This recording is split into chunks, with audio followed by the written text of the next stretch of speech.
ಪರಾಶರಸೂನು ಸತ್ಯವತಿ ಹೃದಯನಂದನೋ ವ್ಯಾಸ ಯಸ್ಯ ಆಸ್ಯ ಕಮಲಗಲಿತಂ ವಾಂಗ್ಮಯಮೃತಂ ಜಗತ್ಪಿಬತಿ ಭುಜಗ ಭೋಗಾಭಮುದ್ಯಮ್ಯ ಹೃದಯಂ ನಿಜಭುಜಂ ದಕ್ಷಿಣಂ ಲಕ್ಷಣಾಢ್ಯಂ ಲಲಿತಮುದ್ರಿಕ್ತ ವಿಜ್ಞಾನಮುದ್ರಂ ಭಜ ಭಜ ಅನಂತಮಿತ್ಯಾಲಪಂತಂ ಪ್ರಣತವಾನ್ ಪ್ರಾಣಿನಾಂ ಪ್ರಾಣಭೂತಂ ಪ್ರಣತಿಭಿಃ ಪ್ರೀಣಯೇ ಪೂರ್ಣಬೋಧಂ ಭವದವೋಷ್ಣೇನ ತತಪ್ಯಮನಾನ್ ಭುವಿ ಪರಂ ನಾಥಮಪ್ರೇಕ್ಷಮಾಣಾನ್ ಭುವನಮಾನ್ಯೇನ ಚ ಅನ್ಯೇನ ದೌಷ್ಣಾ ಭವತು ಭೀರ್ಮಾ ಇತಿ ನಃ ಸಾಂತ್ವಯಂತಂ ಪ್ರಣತವಾನ್ ಪ್ರಾಣಿನಾಂ ಪ್ರಾಣಭೂತಂ ಪ್ರಣತಿಭಿಃ ಪ್ರೀಣಯೇ ಪೂರ್ಣಬೋಧಂ ನಾರಾಯಣಂ ಸುರಗುರುಂ ಜಗದೇಕನಾಥಂ ಭಕ್ತಪ್ರಿಯಂ ಸಕಲಲೋಕನಮಸ್ಕೃತಂಚ ತ್ರೈಗುಣ್ಯವರ್ಜಿತಮಜಂ ವಿಭುಮಾದ್ಯಮೀಶಂ ವಂದೇ ಭವಘ್ನಂ ಅಮರಾಸುರಸಿದ್ಧವಂದ್ಯಂ ನಾರಾಯಣಂ ನಮಸ್ಕೃತ್ಯ ನರಂಚೈವ ನರೋತ್ತಮಂ ದೇವೀಂ ಸರಸ್ವತೀಂ ವ್ಯಾಸಂ ತತೋ ಜಯಮುದೀರಯೇ. ನನ್ನ ಅಧ್ಯಾತ್ಮ ಬಂಧುಗಳೇ, ಒಬ್ಬ ಅಧ್ಯಾತ್ಮ ಸಾಧಕನ ಜೀವನದ ನಡೆ ನುಡಿ ವ್ಯವಹಾರ, ಅವನ ನಿಲುವು, ಅವನ ಮನಸ್ಥಿತಿ, ಅವನ ಚಿಂತನ, ಅವನ ಮಂಥನ ಇದೆಲ್ಲ ಹೇಗಿರುತ್ತೆ ಅನ್ನೋದನ್ನು ಕೃಷ್ಣ ವಿವರಿಸುವಂಥ ಘಟ್ಟದಲ್ಲಿ ನಾವಿದ್ದೇವೆ. ಈ ಅಧ್ಯಾಯ ಪೂರ್ತಿ ಅಂದರೆ ಇನ್ನು ಇರೋದೇ ಇನ್ನೊಂದು 2-3 ಶ್ಲೋಕ. ಅದರಲ್ಲಿ ನಮ್ಮ ಚರ್ಯೆ ಹೇಗಿರಬೇಕು ಅಂತ, ಒಬ್ಬ ಅಧ್ಯಾತ್ಮ ಸಾಧಕ, ಒಬ್ಬ ಭಕ್ತನ ಜೀವನದ ರೀತಿ ಹೇಗಿರಬೇಕು ಅನ್ನೋದನ್ನು ಪ್ರಾಯ ಇಷ್ಟು ಸುಂದರವಾಗಿ ನಮಗೆ ಇನ್ನು ಯಾವ ಗ್ರಂಥದಲ್ಲೂ, ದೊಡ್ಡ ದೊಡ್ಡ ಗ್ರಂಥ ಇರ್ಬೋದು, ಸಾವಿರಾರು ಶ್ಲೋಕಗಳಿರೋ ಗ್ರಂಥ, ಆದರೆ ಗೀತೆಯಲ್ಲಿ ಹೇಳಿದಷ್ಟು ಚೊಕ್ಕವಾಗಿ ಹೇಳಿದ ಇನ್ನೊಂದು ಗ್ರಂಥವೇ ಇಲ್ಲ. ನಾವು ನಿನ್ನೆ ಒಂದು ಶ್ಲೋಕವನ್ನು ಮನನ ಮಾಡುವುದಕ್ಕೆ ಎತ್ತುಕೊಂಡು ಅದರ ಅರ್ಧ ಶ್ಲೋಕವನ್ನು ನೋಡಿದ್ದೇವೆ. ಯೋ ನ ಹೃಷ್ಯತಿ ನ ದ್ವೇಷ್ಟಿ ನ ಶೋಚತಿ ನ ಕಾಂಕ್ಷತಿ. ಇದನ್ನು ಬೇರೆ ಬೇರೆ ನೆಲೆಯಲ್ಲಿ ನೋಡಲಿಕ್ಕೆ ಆಗುತ್ತೆ ಅಂತ ನಿನ್ನೆ ಹೇಳಿದೆ ನಾನು. ಯಾವುದೋ ನಾವು ಬಯಸಿದ್ದು ಸಿಕ್ಕಿದಾಗ ನಾವು ಎಣಿಸಿದಾಗೆ ಆಯಿತು ಅಂತ ತುಂಬ ಖುಷಿಯಾಗುವುದೂ ಇಲ್ಲ. ಬಯಸಿದ್ದು ಸಿಗದೇ ಇದ್ದಾಗ ಅದಕ್ಕೆ ಅಸಹನೆ, ದ್ವೇಷ ಇರೋಲ್ಲ. ಅಥವಾ ನಮಗೆ ಬೇಕಾದವರು ಬಂದಾಗ ಸಂತೋಷ, ನಮಗೆ ಬೇಡವಾದವರು ಅಂತ ಅನಿಸಿಕೊಂಡವರಲ್ಲಿ ದ್ವೇಷ ಅದೂ ಇರೋಲ್ಲ. ನ ಶೋಚತಿ ನ ಕಾಂಕ್ಷತಿ ನ ಶೋಚತಿ. ಯಾವುದೇ ಒಂದನ್ನು ಬೇಕು ಅಂತ ಬಯಸುವುದಿಲ್ಲ, ಬೇಡವಾದ್ದು ಬಂದಾಗ ದುಃಖಿಸುವುದೂ ಇಲ್ಲ. ಯಾಕೆಂದರೆ ಎಲ್ಲವೂ ಸಹಜವಾಗಿ ಯಾವ ಘಟನೆಗಳು ಆಗಬೇಕು ಅನ್ನತಕ್ಕಂಥದ್ದು ನಮಗೆ ಗೊತ್ತಿದೆ. ಫಿಲಾಸಫಿಯ ಪ್ರಕಾರ ಯಾವ ಘಟನೆಯೂ ಆಕಸ್ಮಿಕ ಅಲ್ಲ. ನಮ್ಮಲ್ಲಿ ನಾವೊಂದು ಶಬ್ದವನ್ನು ಬಳಸ್ತೇವೆ, ಏನಂದರೆ ಏನಾದರೂ ಅದು ಮಿಯರ್ ಕೋಇನ್ಸಿಡೆನ್ಸ್ ಅಂತ ಹೇಳಿಬಿಡ್ತೇವೆ, ದೊಡ್ಡ ಶಬ್ದ. ಆಕ್ಸಿಡೆಂಟಲ್ಲು ಅಥವಾ ಕೋಇನ್ಸಿಡೆನ್ಸು ಅಂತ ಒಂದು ಸಂಗತಿಯೇ ಇಲ್ಲ ಪ್ರಪಂಚದಲ್ಲಿ. ಎರಡು ವಿಷಯ ನಮಗೆ ಕಾರಣ ಗೊತ್ತಿಲ್ಲದೆ ಇದ್ದಾಗ ಕೆಲವೊಮ್ಮೆ ಏನಂತೇವೆ, ಇಟ್ಸ್ ಎ ಮಿರಕ್ಯುಲಸ್ ಥಿಂಗ್. ಮಿರಕಲ್, ಪವಾಡ ಅಂದರೆ ನನ್ನ ಕಾರಣ ಗೊತ್ತಿಲ್ಲ. ನಮಗೆ ಕಾರಣ ಗೊತ್ತಿಲ್ಲದಿದ್ದಾಗ ಇದು ಪವಾಡ ಅಂತೇವೆ, ಒಂದೋ ಕೋಇನ್ಸಿಡೆನ್ಸ್ ಅಂತೇವೆ. ಸ್ವಲ್ಪ ಮಹತ್ವದ ಘಟನೆ ಆದರೆ ಪವಾಡ, ಸಾಮಾನ್ಯ ಘಟನೆ ಆದರೆ ಕೋಇನ್ಸಿಡೆನ್ಸ್. ಬೆಕ್ಕ ಅಡ್ಡ ಹೋಗೋದು, ಕಾಗೆ ಬಂದು ಕೂತ್ಕೊಂಡು ಆ ಮೇಲಿಂದ ಹಣ್ಣು ತಲೆ, ಇವೆಲ್ಲ ಕೋಇನ್ಸಿಡೆನ್ಸು. ಏನಾದರೂ ನಾವು ಅನಿರೀಕ್ಷಿತವಾದ ಆದರೆ ಕಲ್ಪನಾತೀತವಾದ ಇಂಪಾರ್ಟೆಂಟ್ ಇನ್ಸಿಡೆಂಟ್ ಆದರೆ ಅದು ಪವಾಡ. ಅಂದರೆ ಪವಾಡ ಅನ್ನೋದಕ್ಕೆ ಡೆಫಿನಿಷನ್ನೇ ಕೆಲವು ಡಿಕ್ಷನರಿಯವರು ಬರೀತಾರೆ, A thing that happens without reason ಅಂತ. ಹಾಗೊಂದು ವಿಷಯವೇ ಇಲ್ಲ, ನಥಿಂಗ್ ಹ್ಯಾಪನ್ಸ್ ವಿದೌಟ್ ರೀಸನ್. ಅದರಿಂದ ಆ ಡೆಫಿನಿಷನ್ನೇ ತಪ್ಪು. ಮತ್ತು ಏನು ಅಂದರೆ ಪವಾಡ ಅಥವಾ ಕೋಇನ್ಸಿಡೆನ್ಸ್ ಅನ್ನೋದರ ಅರ್ಥ ಏನು ಅಂದರೆ ನಮಗೆ ಗೊತ್ತಿಲ್ಲದ ಕಾರಣದಿಂದ ಆಯಿತು ಅಂತ. The reason that we do not know ಅಷ್ಟೇ. ನಮಗೆ ಗೊತ್ತಿಲ್ಲದ ಕಾರಣ. ಯಾಕಾಯಿತು ಗೊತ್ತಿಲ್ಲ. ನಮ್ಗೆ ಗೊತ್ತಿಲ್ಲದಿದ್ದಾಗ ಒಂದು ಪವಾಡ, ಒಂದು ಆಕಸ್ಮಿಕ. ಆಕಸ್ಮಿಕ ಅಂದರೆ ವೇದದಲ್ಲಿ ಬರುತ್ತೆ, ಅಕಸ್ಮಾದ್ಧೀತಮಾವಿರಾಸೀತ್ ಅಕಸ್ಮಾತ್ ತಿಷ್ಠತ್ಯಕಸ್ಮಾಲ್ಲಯಮಭಿಪೈತಿ ಅಂತ. ನೋಡಿ, ಇದು ಚಿಂತನೆಗೆ ನಮ್ಮನ್ನು ತೊಡಗಿಸ್ತಕ್ಕಂಥ ಒಂದು ಕ್ರಮ. ಶಾಸ್ತ್ರಗಳಲ್ಲಿ ವೇದಕಾರರು ಋಷಿಗಳು ಹೇಳ್ತಾರೆ, ಇದು ಹೇಗೆ ಸೃಷ್ಟಿಯಾಯಿತು ಅಂದರೆ, ಜಗತ್ತು ಹೇಗೆ ಸೃಷ್ಟಿಯಾಯಿತು? ಅಕಸ್ಮಾತ್. ಹೇಗೆ ಸೃಷ್ಟಿಯಾಯಿತು? ಯಾಕೋ ಆಯಿತು, ಅಕಸ್ಮಾತ್. ಯಾಕೆ ಇದೆ ಇವತ್ತು? ಅಕಸ್ಮಾತ್ ತಿಷ್ಠತಿ, ಇದೆ, ಅಕಸ್ಮಾತ್ ಇದೆ. ಒಮ್ಮೆ ನಾಶ ಆಗುತ್ತೆ. ಯಾಕೆ ನಾಶ ಆಗುತ್ತೆ? ಅಕಸ್ಮಾತ್ ಲಯಮಭಿಪೈತಿ, ಅಕಸ್ಮಾತ್ ನಾಶ. ಇದರ ಸೃಷ್ಟಿಯೂ ಆಕಸ್ಮಿಕ, ಇದರ ಇರವೂ ಆಕಸ್ಮಿಕ, ಇದರ ನಾಶವೂ ಆಕಸ್ಮಿಕ ಅಂತ ಅನ್ನುವ ಮಾತನ್ನು ಋಷಿಗಳು ಹೇಳ್ತಾರೆ. ಮಂತ್ರದ್ರಷ್ಟಾರರಾದ ಋಷಿಗಳು ಹೇಳ್ತಾರೆ. ಅದಕ್ಕೇನರ್ಥ? ನಮಗೆ ಅಕಸ್ಮಾತ್ ಅಂದರೆ ಆಕಸ್ಮಿಕ. ಹೌದು, ಆಕಸ್ಮಿಕ ಅಂದರೆ ಏನು? ಅಕಸ್ಮಾತ್ ಅಂದರೆ ಏನು ನೋಡಿ. ಅಕಸ್ಮಾತ್ ಅನ್ನೋದಕ್ಕೆ ಶಬ್ದದ ಅರ್ಥ ಆಕ್ಸಿಡೆಂಟಲ್ ಅಂತಲ್ಲ. ಅಕಸ್ಮಾತ್ ಅಂದರೆ ಯಾರಿಂದ, ಫ್ರಮ್ ಹೋಮ್, ಯಾರಿಂದ ಸೃಷ್ಟಿಯಾಯಿತು? ಅಕಸ್ಮಾತ್ ಅಂದರೆ ಯಾರಿಂದ ಅಂತ ಗೊತ್ತಿಲ್ಲ, ಅಷ್ಟೇ ಅರ್ಥ. ಯಾರು ಅಲ್ಲದೆ ಅಲ್ಲ. ಅಕಸ್ಮಾತ್ ಯಾರಿಂದ ಸೃಷ್ಟಿಯಾಯಿತು ಗೊತ್ತಿಲ್ಲ, ಅಕಸ್ಮಾತ್ ಯಾರಿಂದ ಗೊತ್ತಿಲ್ಲ. ಅಕಸ್ಮಾತ್ ಅನ್ನೋದಕ್ಕೆ ಇದು ಯಾರಿಂದ ಸೃಷ್ಟಿಯಾಯಿತು ಅಂತ ಗೊತ್ತಿಲ್ಲ ಅಂತ ಅರ್ಥ ಹೊರತು ಕಾರಣದಿಂದ ಸೃಷ್ಟಿಯಾಯಿತು ಅಂತ ಅಲ್ಲ. ಆಮೇಲೆ ಇದು ಒಂದು ನೆಲೆ ಅಷ್ಟೇ, ಇದು ಪೂರ್ಣ ಅರ್ಥ ಅಲ್ಲ. ಯಾಕೆಂದರೆ ಇದು ಸಂಸ್ಕೃತ ಭಾಷೆಯಲ್ಲಿ ಮಾತ್ರ ಹೀಗೆ ಹೇಳಿ. ಮೊದಲು ಅಕಸ್ಮಾತ್ ಅಂದರೆ ಯಾವ ಕಾರಣವೂ ಇರದೆ ತನ್ನಿಂತಾನೆ ಆಕಸ್ಮಿಕ, ಕೋಇನ್ಸಿಡೆನ್ಸು. ಎರಡನೇ ಅಕಸ್ಮಾತ್ ಅಂದರೆ ಏನೋ ಕಾರಣ ಇದೆ, ಯಾವುದಂತ ನಮಗೆ ಗೊತ್ತಿಲ್ಲಪ್ಪ. ಇನ್ನೂ ಆಳಕ್ಕೆ ಹೋದಾಗ ಋಷಿಗಳ ಅರ್ಥ ಇನ್ನೂ ಇದಕ್ಕಿಂತ ಆಳ. ಅಕಸ್ಮಾತ್ ಅಂದರೆ ಯಾವನೋ ಒಬ್ಬನಿಂದ ಅಲ್ವಾ, ಪ್ರಶ್ನೆ ಚಿಹ್ನೆ. ಅಕಸ್ಮಾತ್ ಅಂದರೆ ಯಾವೊಬ್ಬನಿಂದಲೂ, ಯಾವೊಬ್ಬನೂ ಆಗದವನಿಂದ. ಆದರೆ ಸರ್ವವಿಲಕ್ಷಣನಾದ ಭಗವಂತನಿಂದ ಅಂತ ಅರ್ಥ. ಹಾಗಾದರೆ ಅಕಸ್ಮಾತ್ ಆಗೋದು ಅಂದರೆ ಭಗವದ್ ಇಚ್ಛೆಯಿಂದ ಆಯಿತು. ಅದಂತೂ ಗ್ಯಾರಂಟಿಯಾ? ನಮ್ಗೆ ಯಾವ ಕಾರಣ ಗೊತ್ತಿಲ್ಲದಿದ್ದರೂ ಭಗವದ್ ಇಚ್ಛೆಯಿಂದ ಆಯಿತು ಅನ್ನೋದಕ್ಕೆ ಏನಾದರೂ ಬಾಧಕ ಉಂಟಾ? ಅಕಸ್ಮಾತ್ ಅಂದರೆ ಭಗವತ್ ಯಾರೂ ಎಲ್ಲಕ್ಕಿಂತ ಅಕಸ್ಮಾತ್ ಕೋಪಿ ನ ಭವತೀತಿ ಅಕಃ. ಯಾರೂ ಅಲ್ಲದವನು ಎಲ್ಲರಿಂದ ಭಿನ್ನನಾದವ ಭಗವಂತ, ಅವನಿಂದ ಆಯಿತು ಅಂತ ಅರ್ಥ. ಹಾಗಾಗಿ ಪವಾಡ ಆಯಿತು ಅಂತಂದರೆ ಭಗವಂತನಿಂದ ಆಯಿತು. ಅಕಸ್ಮಾತ್ ಆಯಿತು ಅಂದರೆ ಭಗವಂತನಿಂದ ಆಯಿತು, ಕಾರಣ ಇಲ್ಲದೆ ಆಗಲಿಲ್ಲ. ಕೋಪಿ ನ ಭವತೀತಿ ಅಕಃ. ಇದರಲ್ಲಿ ಏನು ಕ್ಲೇಶ ಇಲ್ಲ, ಸರಳವಾಗಿ ಈ ಶಬ್ದ ಮೂರು ನೆಲೆಯಲ್ಲಿ. ಮೊದಲು ನಾಳೆ ಅಕಸ್ಮಾತ್ ಗೊತ್ತಿಲ್ಲ ಯಾರಿಗೂ. ಮೂರನೇದು ಗೊತ್ತಿದೆ, ಅಕಃ ಯಾರಿಂದ ಆಯಿತು? ಅಕನಿಂದ ಆಯಿತು. ಅಕಃ ಅಂದರೆ ಕೋಪಿ ನ ಭವತಿ, ಯಾರೂ ಆಗದವನು, ಎಲ್ಲಕ್ಕಿಂತ ವಿಲಕ್ಷಣ, ಸರ್ವ ವಿಲಕ್ಷಣನಾದ ಭಗವಂತನಿಂದ ಆಯಿತು. ಅಕಸ್ಮಾತ್ ಧೀನಮಾವಿರಾಸೀತ್. ಆದ್ದರಿಂದಲೇ ಸಂಸ್ಕೃತದಲ್ಲಿ ನಾವು ಈ ಕೋಇನ್ಸಿಡೆನ್ಸು ಅಥವಾ ಆಕಸ್ಮಿಕ ಅಥವಾ ಆಕ್ಸಿಡೆಂಟಲ್ ಅನ್ನುವ ಶಬ್ದಗಳನ್ನೆಲ್ಲ ಬಳಸ್ತೇವಲ್ಲ, ಅದಕ್ಕೆ ಸಂಸ್ಕೃತ ಒಂದು ಶಬ್ದ ಇದೆ, ಎದೃಚ್ಛಯ ಸಂಭವತಿ ಅಂತ. ಎದೃಚ್ಛಯ ಅಂದರೆ ಸಂಸ್ಕೃತದಲ್ಲಿ ಎದೃಚ್ಛಯ ಅಂತ ಹೇಳೋದು ಯಾವಾಗಲೂ ನಾವು ಕನ್ನಡದಲ್ಲಿ ಅಕಸ್ಮಾತ್ ಆಯಿತು, ಆಕಸ್ಮಿಕವಾಗಿ ಸಂಭವಿಸಿತು ಅಂತ ಎಲ್ಲ ಹೇಳ್ತೇವೆ. ಅಲ್ಲಿ ಎದೃಚ್ಛಯ ಅಂತ ಹೇಳ್ತಾರೆ. ಎದೃಚ್ಛಯ ಅಂದರೆ ಏನು ಅಂತ ಕೂಡ, ಯಾಕೆಂದರೆ ಅದು ಏನದು, ಯತ್ ಇಚ್ಛಾ ಅಲ್ಲ, ರುಚ್ಛ ಇದೆ. ಎತ್ತು ರುಚ್ಛಾನೋ ಇಚ್ಛಾನೋ ಹೇಗೆ ಪದಚ್ಛೇದ, ಏನು ಅರ್ಥ ಅನ್ನೋದನ್ನು ಬಹಳ ಜನ ಸಂಸ್ಕೃತ ಓದಿದವರು ಇದರ ಅರ್ಥದ ಬಗ್ಗೆ ತಲೆ ಕೆಡಿಸಿಕೊಳ್ಳುವುದಿಲ್ಲ. ಯಾಕೆಂದರೆ ಒಟ್ಟು ಶಬ್ದದ ಅರ್ಥ ಏನಂತ ಗೊತ್ತಾಗ್ಬಿಟ್ರೆ ಸಾಕು. ಆ ಶಬ್ದಕ್ಕೆ ಆ ಅರ್ಥ ಹೇಗೆ ಬಂತು ಅಂತ ಯೋಚನೆ ಮಾಡೋರು ಬಹಳ ಕಡಿಮೆ ಮಂದಿ. ಎದೃಚ್ಛ ಅಂದರೆ ಏನು ಅಂದರೆ ಆಕಸ್ಮಿಕ. ಆದರೆ ಎದೃಚ್ಛ ಅನ್ನೋದಕ್ಕೆ ಆಕಸ್ಮಿಕ ಅಂತ ಯಾಕೆ ಅರ್ಥ ಬಂತು? ಆ ಶಬ್ದದಿಂದ ಹೇಗೆ ಅರ್ಥ ಹುಟ್ಟಿತು? ಈಗ ನೋಡಿ, ಅಕಸ್ಮಾತ್ ಅನ್ನೋದರಿಂದ ಹೇಗೆ ಅರ್ಥ ಹುಟ್ಟಿತು ಅನ್ನೋದನ್ನು ನಾವು ಅದರ ಎಟಿಮಾಲಜಿ ನೋಡಿದೆವು. ಎದೃಚ್ಛ ಅನ್ನೋದಕ್ಕೆ ಆಕಸ್ಮಿಕ ಅಥವಾ ಕೋಇನ್ಸಿಡೆನ್ಸ್ ಅನ್ನೋ ಅರ್ಥ ಎಟಿಮೊಲಾಜಿಕಲಿ ಹೇಗೆ ಬಂತು?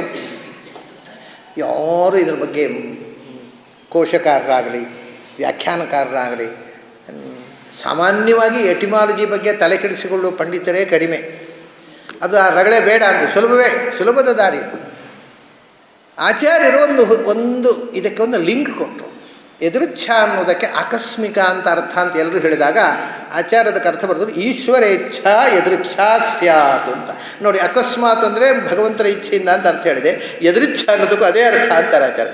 ಎದೃಚ್ಛಾ ಅಂದರೆ ಅಕಸ್ಮಾತ್ ಅಂತಲ್ಲ, ಭಗವಂತನ ಇಚ್ಛೆಯಿಂದ. ಅದು ಹೇಗೆ ಎದೃಚ್ಛಾ ಆಯಿತು ನೋಡಿ. ಇದಕ್ಕೆ ಎದೃಚ್ಛಾ ಅಂದರೆ ಈಶ್ವರೇಚ್ಛೆ ಹೇಗಾಗೋದು ಅಂದರೆ ಯತ್ ಋಚ್ಛ, ಇಲ್ಲಿ ಇರತಕ್ಕಂಥ ಎರಡು ಶಬ್ದ. ಯತ್ ಅಂದರೆ ಯಾತೀತಿ ಯತ್ ಅಲ್ವಾ, ಸರ್ವಜ್ಞನಾದ ಭಗವಂತ. ಯತ್ ಶಬ್ದ ಅನ್ನೋದು ಸರ್ವಶಬ್ದ ಭಗವದ್ವಾಚಕ ಆಗಿರಲಿ, ಇಲ್ಲಿ ಸರ್ವಜ್ಞನಾದ ಭಗವಂತನನ್ನು ಯತ್ ಅಂತ ಹೇಳ್ತಾರೆ. ತತ್ ಗಾಯತ್ರಿ ಮಂತ್ರದ ಮೊದಲನೇ ಶಬ್ದ ಭಗವಂತನ ನಾಮಧೇಯ ತತ್. ಓಂ ತತ್ ಸದಿತಿ ನಿರ್ದೇಶ ಮುಂದೆ ಬರುತ್ತೆ ನನ್ನ ವಿಷಯ. ಬ್ರಹ್ಮಣಸ್ತ್ರಿವಿಧ ಸ್ಮೃತಃ. ತತ್ ಅನ್ನೋದು ಭಗವಂತನ ಹೆಸರು, ಯತ್ ಅನ್ನೋದು ಭಗವಂತನ ಹೆಸರು. ಯಾಕೆ ಯತ್? ತತ್ ಇದೆ, ಧಿಯೋ ಯೋ ನ ಪ್ರಚೋದಯಾತ್. ಯಹ ಇದೆ, ಯಹ ಅಂತ ಅನ್ನೋದಕ್ಕೂ ಯತ್ ಅನ್ನೋದಕ್ಕೂ ಒಂದೇ ಅರ್ಥ. ಅದು ಎರಡೂ ಭಗವಂತನ ನಾಮಧೇಯಗಳು. ಯತ್ ಅಂತಂದರೆ ಯಾತೀತಿ ಯತ್ ಅಂದರೆ ಯಾ ಗತವು ಅಂದರೆ ಗತಿ ಅವಗತಿ, ಆಮ್ನಿ ಪ್ರೆಸೆಂಟ್ ಆ್ಯಂಡ್ ಆಮ್ನಿಷಿಯಂಟ್ ಅಂತ ಅರ್ಥ. ಸರ್ವಗತನೂ ಸರ್ವಜ್ಞನೂ ಆದ ಭಗವಂತ ಅಂತ ಅರ್ಥ ಯತ್ ಅಂದರೆ. ಅವನ ರುಚ್ಛೆ, ಅದಕ್ಕೆ ಆಚಾರ್ಯರು ಯತ್ ಅನ್ನೋದಕ್ಕೆ ಈಶ್ವರ ಅಂದರೆ, ಈಶ್ವರ ಅಂದರೆ ಸರ್ವಸಮರ್ಥ ಅಂತ ಅರ್ಥ. ಯತ್ ಅನ್ನೋದಕ್ಕೂ ಅದೇ ಅರ್ಥ. ಸರ್ವಸಮರ್ಥನೂ ಸರ್ವಜ್ಞನೂ ಆದ ಭಗವಂತನ ರುಚ್ಛೆಯಿಂದ. ರುಚ್ಛ ಅಂದರೆ ಏನು? ರುಚ್ಛ ಅಂದರೆ ಪುನಃ ಜ್ಞಾನ. ಋಗತವು ರುಚ್ಛತಿ, ಅದು ಇಚ್ಛಾ. ಇಚ್ಛಾ ರುಚ್ಛ ಆಯ್ತಲ್ಲಿ. ಯಾಕೆ ಗೊತ್ತಾ? ಅಕ್ಷರಗಳು ಹೇಗೆ? ಆ ಇ ಊ ಋ, ಆ ಇ ಊ ಋ. ಪಾಣಿನಿಯ ವರ್ಣಮಾಲೆಯ ಪ್ರಕಾರ ಅಕ ಐವುಣ್ ಋಲುಕ್, ಐವುಣ್ ಋಲುಕ್ ಏವೋಂ ಹೀಗೆ ಆ ಇ ಊ ಋಲು ಹೀಗೆ ಅಕ್ಷರಗಳು ಹೇಳ್ತಾನೆ. ಆ ಇ ಉ ಋ ಲುಲು ಅಂತ ಹೇಳೋಲ್ಲ, ಐವು ಋಲು. ಹಾಗಾದರೆ ಋ ಉಂಟಲ್ವಾ, ಅದು ಈಗ ಎಷ್ಟನೇ ಅಕ್ಷರ? ಇ ಉ ಋ, ಮೂರನೇ ಅಕ್ಷರ. ತೃತೀಯ ಅತಿಶಯ. ಅದರಿಂದ ಇಚ್ಛಾ ಅನ್ನೋದು ಸರ್ವಶ್ರೇಷ್ಠವಾದ ಇಚ್ಛೆ ಆದಾಗ, ಅಪ್ರತಿಹತವಾದ ಇಚ್ಛೆ, ಯಾವ ಇಚ್ಛೆಗೆ ವಿಘ್ನವೇ ಇಲ್ಲವೋ, ಯಾವ ಇಚ್ಛೆ ಪ್ರತಿಹತ ಆಗುವುದಿಲ್ಲವೋ ಅದು ರುಚ್ಛೆ. ತೃತೀಯೋ ಅತಿಶಯ. ಆಮೇಲೆ ಅವನ ಇಚ್ಛೆ ಎನ್ನುವುದು ನಮ್ಮ ಇಚ್ಛೆಗಳೆವು ಅಜ್ಞಾನದಿಂದ ಬರುವ ಇಚ್ಛೆಗಳು. ಅವನ ಇಚ್ಛೆ ಜ್ಞಾನಪೂರ್ವಕ, ಅದರಿಂದ ರುಚ್ಛ ಋಗತವು. ಅದರಿಂದ ಜ್ಞಾನಪೂರ್ವಕವಾದ ಸರ್ವೋತ್ತಮವಾದ ಪ್ರತಿಹತಿ ಇಲ್ಲದ ಈಶ್ವರನ ಇಚ್ಛೆಗೆ ಎದೃಚ್ಛ ಅಂತ. ಅದರಿಂದ ಎದೃಚ್ಛೆ ಆಯಿತು ಅಂದರೆ ಭಗವಂತ ಬಯಸಿದ ಆಯಿತು. So without reason nothing happens. ಹಾಗಾಗಿ ಯಾವತ್ತೂ ಕೂಡ ನಾವು ಆಕಸ್ಮಿಕ ಅನ್ನೋದು ಒಂದಿಲ್ಲ. ಇದರಿಂದ ಇಷ್ಟು ವಿಷಯ ತಿಳಿದ ಮೇಲೆ ಕಾರಣ ಇಲ್ಲದೆ ಏನೂ ಘಟಿಸುವುದಿಲ್ಲ. ಏನಾದರೂ ಘಟಿಸಿದರೆ ಅದರ ಹಿಂದೆ ಒಂದು ಕಾರಣ ಇದೆ, ಆದರೆ ನಮಗೆ ಗೊತ್ತಿಲ್ಲದ ಕಾರಣ. ಇವನ ಕಥೆ ಗೊತ್ತಿದೆ. ಧರ್ಮರಾಜ ರಾಜಸೂಯ ಯಾಗ ಮಾಡಿದಾಗ ಅಲ್ಲೇ ಶಿಶುಪಾಲನ ತಲೆ ಬಿತ್ತು. ಯಾಗಶಾಲೆಯಲ್ಲಿ ಇನ್ನೂ ಅವಭೃತ ಆಗಲಿಲ್ಲ. ಅವತ್ತು ಸಂಜೆ ಬಂದವರಿಗೆ ಅತಿಥಿಗಳಿಗೆಲ್ಲ ಅಗ್ರಪೂಜೆ ಸನ್ಮಾನ ಮಾಡಿ ಕಳಿಸಿಬಿಡುವ ಕಾರ್ಯಕ್ರಮ. ಯಾಗ ಪೂರ್ತಿ ಆಗಲಿಲ್ಲ. ಯಾಗ ಪೂರ್ತಿ ಆಗುವ ಮುಂಚೆ ಆ ಯಾಗದ ಮನೆಯಲ್ಲೇ, ಯಾವ ಮನೆಯಲ್ಲಿ ಯಾಗ ಆಯಿತು ಅಲ್ಲೇ ಒಂದು ಹೆಣ ಬಿತ್ತು. ಅದು ಯಾವುದೋ ಹೆಣ ಅಲ್ಲ, ಶಿಶುಪಾಲ ಧರ್ಮರಾಜನಿಗೆ ಹೆಣ್ಣು ಕೊಟ್ಟ ಮಾವ. ಇವನು ಸೂತಕ ಇದೆ. ಇನ್ನೂ ಯಾಗ ಸಮಾಪ್ತಿ ಆಗುವ ಮುಂಚೆ ಸೂತಕ ಬಂದು ಹೋಯಿತು. ಧರ್ಮರಾಜನಿಗೆ ಹೆಣ್ಣು ಕೊಟ್ಟ ಮಾವ ಸತ್ತ. ಸಹಜ ನೋಡಿ, ಧರ್ಮರಾಜನಿಗೊಂದು ಪ್ರಶ್ನೆ ಬಂತು. ಏನು ಅಂದರೆ, ದಿನ ಇಟ್ಟವರು ವೇದವ್ಯಾಸರು ಮತ್ತು ಆ ಕಾಲದ ಶ್ರೇಷ್ಠರ ಋಷಿಗಳೆಲ್ಲ ಪೌರೋಹಿತ್ಯ ಮಾಡಿದ್ದು. ವೇದವ್ಯಾಸರು ಮತ್ತು ಋಷಿಗಳು ಸೇರಿ ಮಾಡಿರತಕ್ಕ ಆ ಕಾಲದ ಸರ್ವಶ್ರೇಷ್ಠ ಜ್ಞಾನಿಗಳು ಸೇರಿ ಮಾಡಿದಂಥ, ಅವರು ಸೂಚನೆ ಮಾಡಿ ಪಂಚಾಂಗ ನೋಡಿ ಇಟ್ಟ ಗಳಿಗೆ ಮುಹೂರ್ತ, ಅದರಲ್ಲಿ ಹೇಗೆ ಈ ಅಪಶಕುನಾಯಿತು. ಆಮೇಲೆ ಇನ್ನೂ ಆಶ್ಚರ್ಯ ಏನು ಗೊತ್ತುಂಟ, ಪ್ರಪಂಚದಲ್ಲೇ ಅಂಥ ಯಾಗ ಮೊದಲು ಆಗಲಿಲ್ಲ ಮತ್ತು ಆಗಲಿಲ್ಲ. ಭಗವಂತನ 3 ರೂಪಗಳು ಕೂತು ನೋಡಿದೆ ಯಜ್ಞ. ಕೃಷ್ಣ, ವೇದವ್ಯಾಸ, ಪರಶುರಾಮ. ಇನ್ಯಾವತ್ತಾಗಿದೆ ಆ ರೀತಿ 3 ಜನ ಭಗವಂತನ ರೂಪಗಳು ಏಕತ್ರ ಕೂತು ಸದಸ್ಯರಾಗಿ, ಸದಸಸ್ಪತಿ ಮದ್ಭುತಂ ಪ್ರಿಯಮಿಂದ್ರಸ್ಯ ಕಾಮ್ಯಂ ವೇದದಲ್ಲಿ ಹೇಳಿದ ಅವರು 3 ಜನ ಭಗವಂತನ ರೂಪಗಳೇ ಸದಸಸ್ಪತಿಗಳಾಗಿ ನಡೆದಂಥ ಯಾಗ ಆಮೇಲೆ ಎಲ್ಲಿ ನಡೆದಿದೆ, ಆ ಮೊದಲು ಎಲ್ಲಿ ನಡೆದಿದೆ? ನಡೆದೇ ಇಲ್ಲ. ಭಗವಂತನ 3 ರೂಪಗಳು ಕೂತು ಅದು ಭಗವಂತನದ್ದೇ ಒಂದು ರೂಪ, ದಿನ ನೋಡಿ ಗಳಿಗೆ ಹೇಳಿ ಆ ಭಗವಂತನ ರೂಪವಾದ ವೇದವ್ಯಾಸರ ನೇತೃತ್ವದಲ್ಲೇ ಮತ್ತು ಆ ಕಾಲದ ಶ್ರೇಷ್ಠ ಋಷಿಗಳ ಪೌರೋಹಿತ್ಯದಲ್ಲಿ ನಡೆದ ಯಜ್ಞದಲ್ಲಿ ಯಾಕೆ ಈ ದುರಂತ ಆಯಿತು? ಸಹಜ. ಧರ್ಮರಾಜನಿಗೆ ದೊಡ್ಡ ಪ್ರಶ್ನೆ, ಇಷ್ಟೆಲ್ಲ ಇದ್ದು ಯಾಕೆ ಹೀಗಾಯಿತು? ಅದು ಕೇಳಿಬಿಡೋಣ. ವೇದವ್ಯಾಸರ ಹತ್ರ ನೀವೆಲ್ಲ ಇದ್ದು ಯಾಕೆ ಹೀಗಾಯಿತು ಅಂತ ಅವ್ರ ಹತ್ರ ಕೇಳೋದು, ಮತ್ತೆ ಹಾಗೆ ಸುಮ್ಮನೆ ತಲೆ ಬಿಸಿ ಮಾಡ್ಕೊಂಡು ಕೂತ್ಕೊಳ್ಳೋದ? ವೇದವ್ಯಾಸರ ಹತ್ರ ಕೇಳೋದು. ವೇದವ್ಯಾಸರ ಹತ್ರ ಹೋದ, ಯಾಕೆ ಹೀಗಾಯಿತು? ಅವನಿಗೆ ಏನು ಅಂದರೆ, ಇವಾಗ ನೋಡಿ ಅವನಿಗೆ ಅಲ್ಲಿ ಅಗ್ರ ಪೂಜೆ ಮುಗಿದು ಹೋಗಿ ಬೀಜಲ್ಲಿ ಸಾಯಬಾರ್ದಿತ್ತ? ಇವನಿಗೇನು ಸಂಬಂಧ ಇಲ್ಲ, ಸಾಯಿರಿ, ನಮ್ಮ ಮನೆಯಲ್ಲೇ ಯಾಕೆ ಸತ್ತ ಅಂತ. ಅದು ನಮ್ಮ ಯಜ್ಞಶಾಲೆಯಿಂದ ಪೂರ್ತಿ ಆಗೋ ಮುಂಚೆ. ಅದಕ್ಕೆ ವ್ಯಾಸರು ಹೇಳ್ತಾರೆ, ಅಪ್ಪ, ಯಾವ ಘಟನೆಯೂ ಕಾರಣ ಇಲ್ಲದೆ ನಡೆಯೋಲ್ಲ. ನೀನು ಹೋಗುವಾಗ ನಿನ್ನ ಕಣ್ಮುಂದೆ ಒಂದು ಬೆಕ್ಕು ಆಚೆ ಹೋಯಿತು, ನಾಯಿ ಆಚೆ ಹೋಯ್ತಲ್ಲ, ಒಂದು ತರಗಲೆ ಹಂದಾಡಿದ್ರೆ ಅದಕ್ಕೆ ಅರ್ಥ ಇದೆ. ಯಾಕಂದರೆ every moment in the universe is interlink. ಯಾವ ಚಲನೆಯೂ ಗಣಿತಕ್ಕೆ ಸಿಗದ ಚಲನೆ ಇಲ್ಲ. ನೀನು ಹೋಗುವಾಗ ನಿನ್ನ ಎದುರೇ ಆ ತಲೆಗೆಲೆ ಯಾಕೆ ಚಲಿಸಬೇಕು ಅನ್ನೋದಕ್ಕೂ ಇಡೀ ವಿಶ್ವಕ್ಕೂ ಸಂಬಂಧ ಇದೆ. ಆ ತಲೆಗೆಲೆ ಎಡಕ್ಕೆ ಚಲಿಸಿತೋ ಬಲಕ್ಕೆ ಚಲಿಸು ಅನ್ನೋದಕ್ಕೆ ಇನ್ನೊಂದು ಕಾರಣ. ಆದ್ದರಿಂದ ಪ್ರಪಂಚದಲ್ಲಿ ಯಾವ ಸಣ್ಣ ಅದೇ ತೃಣಮಪ್ಪಿನ ಒಂದು ಹುಲ್ಲುಗರಿ ಹಂದಾಡಿದರೂ ಅದಕ್ಕೆ ಇಡೀ ವಿಶ್ವಕ್ಕೆ ಸಂಬಂಧಪಟ್ಟ ಗಣಿತ ಇದೆ. ಸೊ ಇಡೀ entire universe is mathematical. Every moment ಈ ಮೂಲಭೂತವಾದ ಗಣಿತ ಗೊತ್ತಾದರೆ ಅದೇ ಶಕುನ. ಹಿಂದಿನವರು ಈ ಗಣಿತದ ಮೂಲ ಹುಡುಕಿದರು. ಅದು ವೇದವ್ಯಾಸ ಹೇಳ್ತಾರೆ, ಅಪ್ಪ, ಒಂದು ವಿಷಯ ಆಗಲಿಕ್ಕುಂಟು, ಅದರಿಂದ ಆಯ್ತದು. ನಾವು 3 ಭಗವಂತನ ರೂಪಗಳಿದ್ದು ಒಂದೇ, 10 ಭಗವಂತ ರೂಪ ಇದ್ದರೂ ಒಂದೇ. ಏನಾಗಬೇಕು ಅದನ್ನು ಆಗೋಗೊಳ್ಳಲಿಕ್ಕೆ ಇರೋದು ಹೊರತು ನಾವು ಅದನ್ನು ಡಿಲೀಟ್ ಮಾಡಲಿಕ್ಕೆ ಅಲ್ಲ. ಯಾವುದು ಆಗಬೇಕೋ ಅದು ಆಗಬೇಕು. ಏನಾಗುತ್ತೆ ನೋಡು, ಇನ್ನು 13 ವರ್ಷದ ನಂತರ ನಿನ್ನ ನೆಪದಿಂದ ಈ ದೇಶದಲ್ಲಿ ನಿನ್ನ ನೆಪದಿಂದ ಇನ್ನು 13 ವರ್ಷದ ನಂತರ ಲಕ್ಷಾಂತರ ತಲೆಗಳು ಉರುಳುತ್ತವೆ. ಅದು ಸೂಚನೆ. ಇದು ಶಕುನ. ಅದನ್ನು ಹೊರಗೆ ರಸ್ತೆಯಲ್ಲಿ ಬಿದ್ದು ಸಾಯಲಿಕ್ಕೆ ಆಗೋಲ್ಲ. ಯಾಕೆಂದರೆ ನಿನ್ನಿಂದ ಆಗುವುದು ಅದು ನಿನ್ನ ಮನೆಯಲ್ಲೇ ಅದಕ್ಕೆ ಸೂಚನೆ ಆಗಬೇಕು.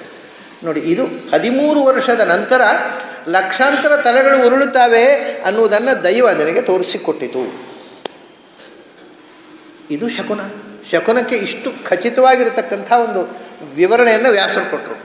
ಆದರೆ ನೀನೇನೋ ತಲೆ ಕೆಡಿಸ್ಕೋಬೇಡ, ಈ ಅನಿಷ್ಟ ಆಯಿತು. ಅನಿಷ್ಟ ಅಲ್ಲ, ಇದರಲ್ಲಿ ಯಾವುದು ನಿನ್ನ ಅಪರಾಧ ಇಲ್ಲ. ತ್ವಾಂ ನಿಮಿತ್ತೀಕೃತ್ಯ ರಾಜೇಂದ್ರ, ಅಷ್ಟೇ.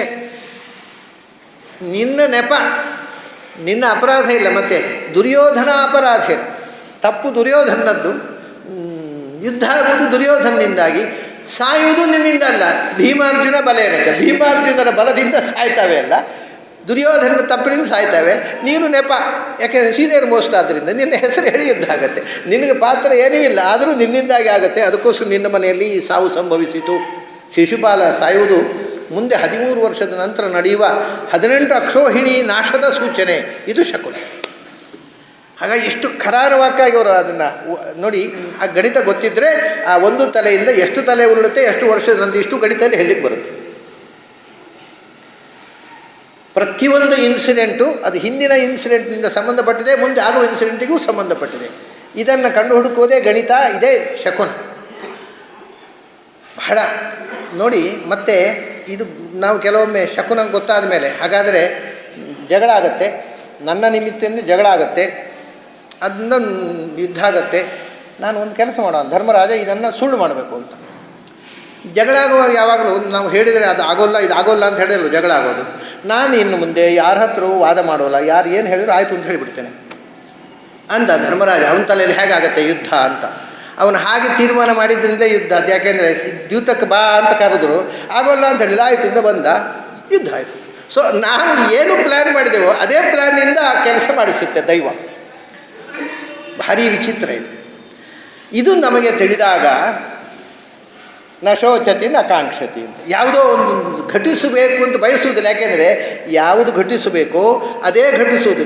ಎವ್ರಿಥಿಂಗ್ ಈಸ್, ನಾನದೇ according to philosophy everything is predestined. ಯಾವುದು ಆಗಬೇಕು ಅನ್ನೋದು ಪೂರ್ವ ನಿಶ್ಚಿತ. ಅದನ್ನು ನಾವು ಅಪೇಕ್ಷೆ ಮಾಡಿದ್ರಿಂದ ಆಗುವುದಲ್ಲ, ಬೇಡ ಅಂತ ಹೇಳಿದ್ರೆ ಹೋಗೋದು ಇಲ್ಲ. ಅದರಿಂದ ಅವನು ನಕಾಂಕ್ಷತಿ, ಹೀಗಾಗಬೇಕು, ಆಗಬೇಕಾಗಿದ್ದರೆ ಆಗುತ್ತೆ, ಇಲ್ಲದ್ರೆ ಆಗೋಲ್ಲ. ಅದನ್ನು ನಾನು ಬಯಸಿ ಏನು ಉಪಯೋಗ? ಈ ಎಚ್ಚರ ಇದೆ ಅವನಿಗೆ. ಅದರಿಂದ ಅವನು ಆಗಬೇಕು ಅಂತ ಬಯಸೋಲ್ಲ, ಆಯಿತು ಅಂತಂದರೆ ಅಯ್ಯೋ ಆಯ್ತಲ್ಲ ಅಂತ ಕೊರಗೋದು ಇಲ್ಲ. ಯಾವುದು ಆಗಬೇಕೋ ಅದೇ ಆಗೋದು, ಅದ್ರ ಬಗ್ಗೆ ಕೊರಗೆ ಏನೂ ಉಪಯೋಗ ಇಲ್ಲ. ಸೊ ಖಚಿತವಾದ ಒಂದು ಭಗವತ್ ಸಂಕಲ್ಪದ ಎಚ್ಚರ ಇದ್ದವು. ಎವ್ರಿಥಿಂಗ್ ಈಸ್ ಪ್ರೀಡಿಸ್ಟೈನ್ಡ್ ಅನ್ನುವಂಥದ್ದು ಗೊತ್ತಾದಾಗ ಅವನಿಗೆ ಹರ್ಷ, ದ್ವೇಷ, ಶೋಕ, ಕಾಂಕ್ಷ ಯಾವುದೂ ಇರೋಲ್ಲ.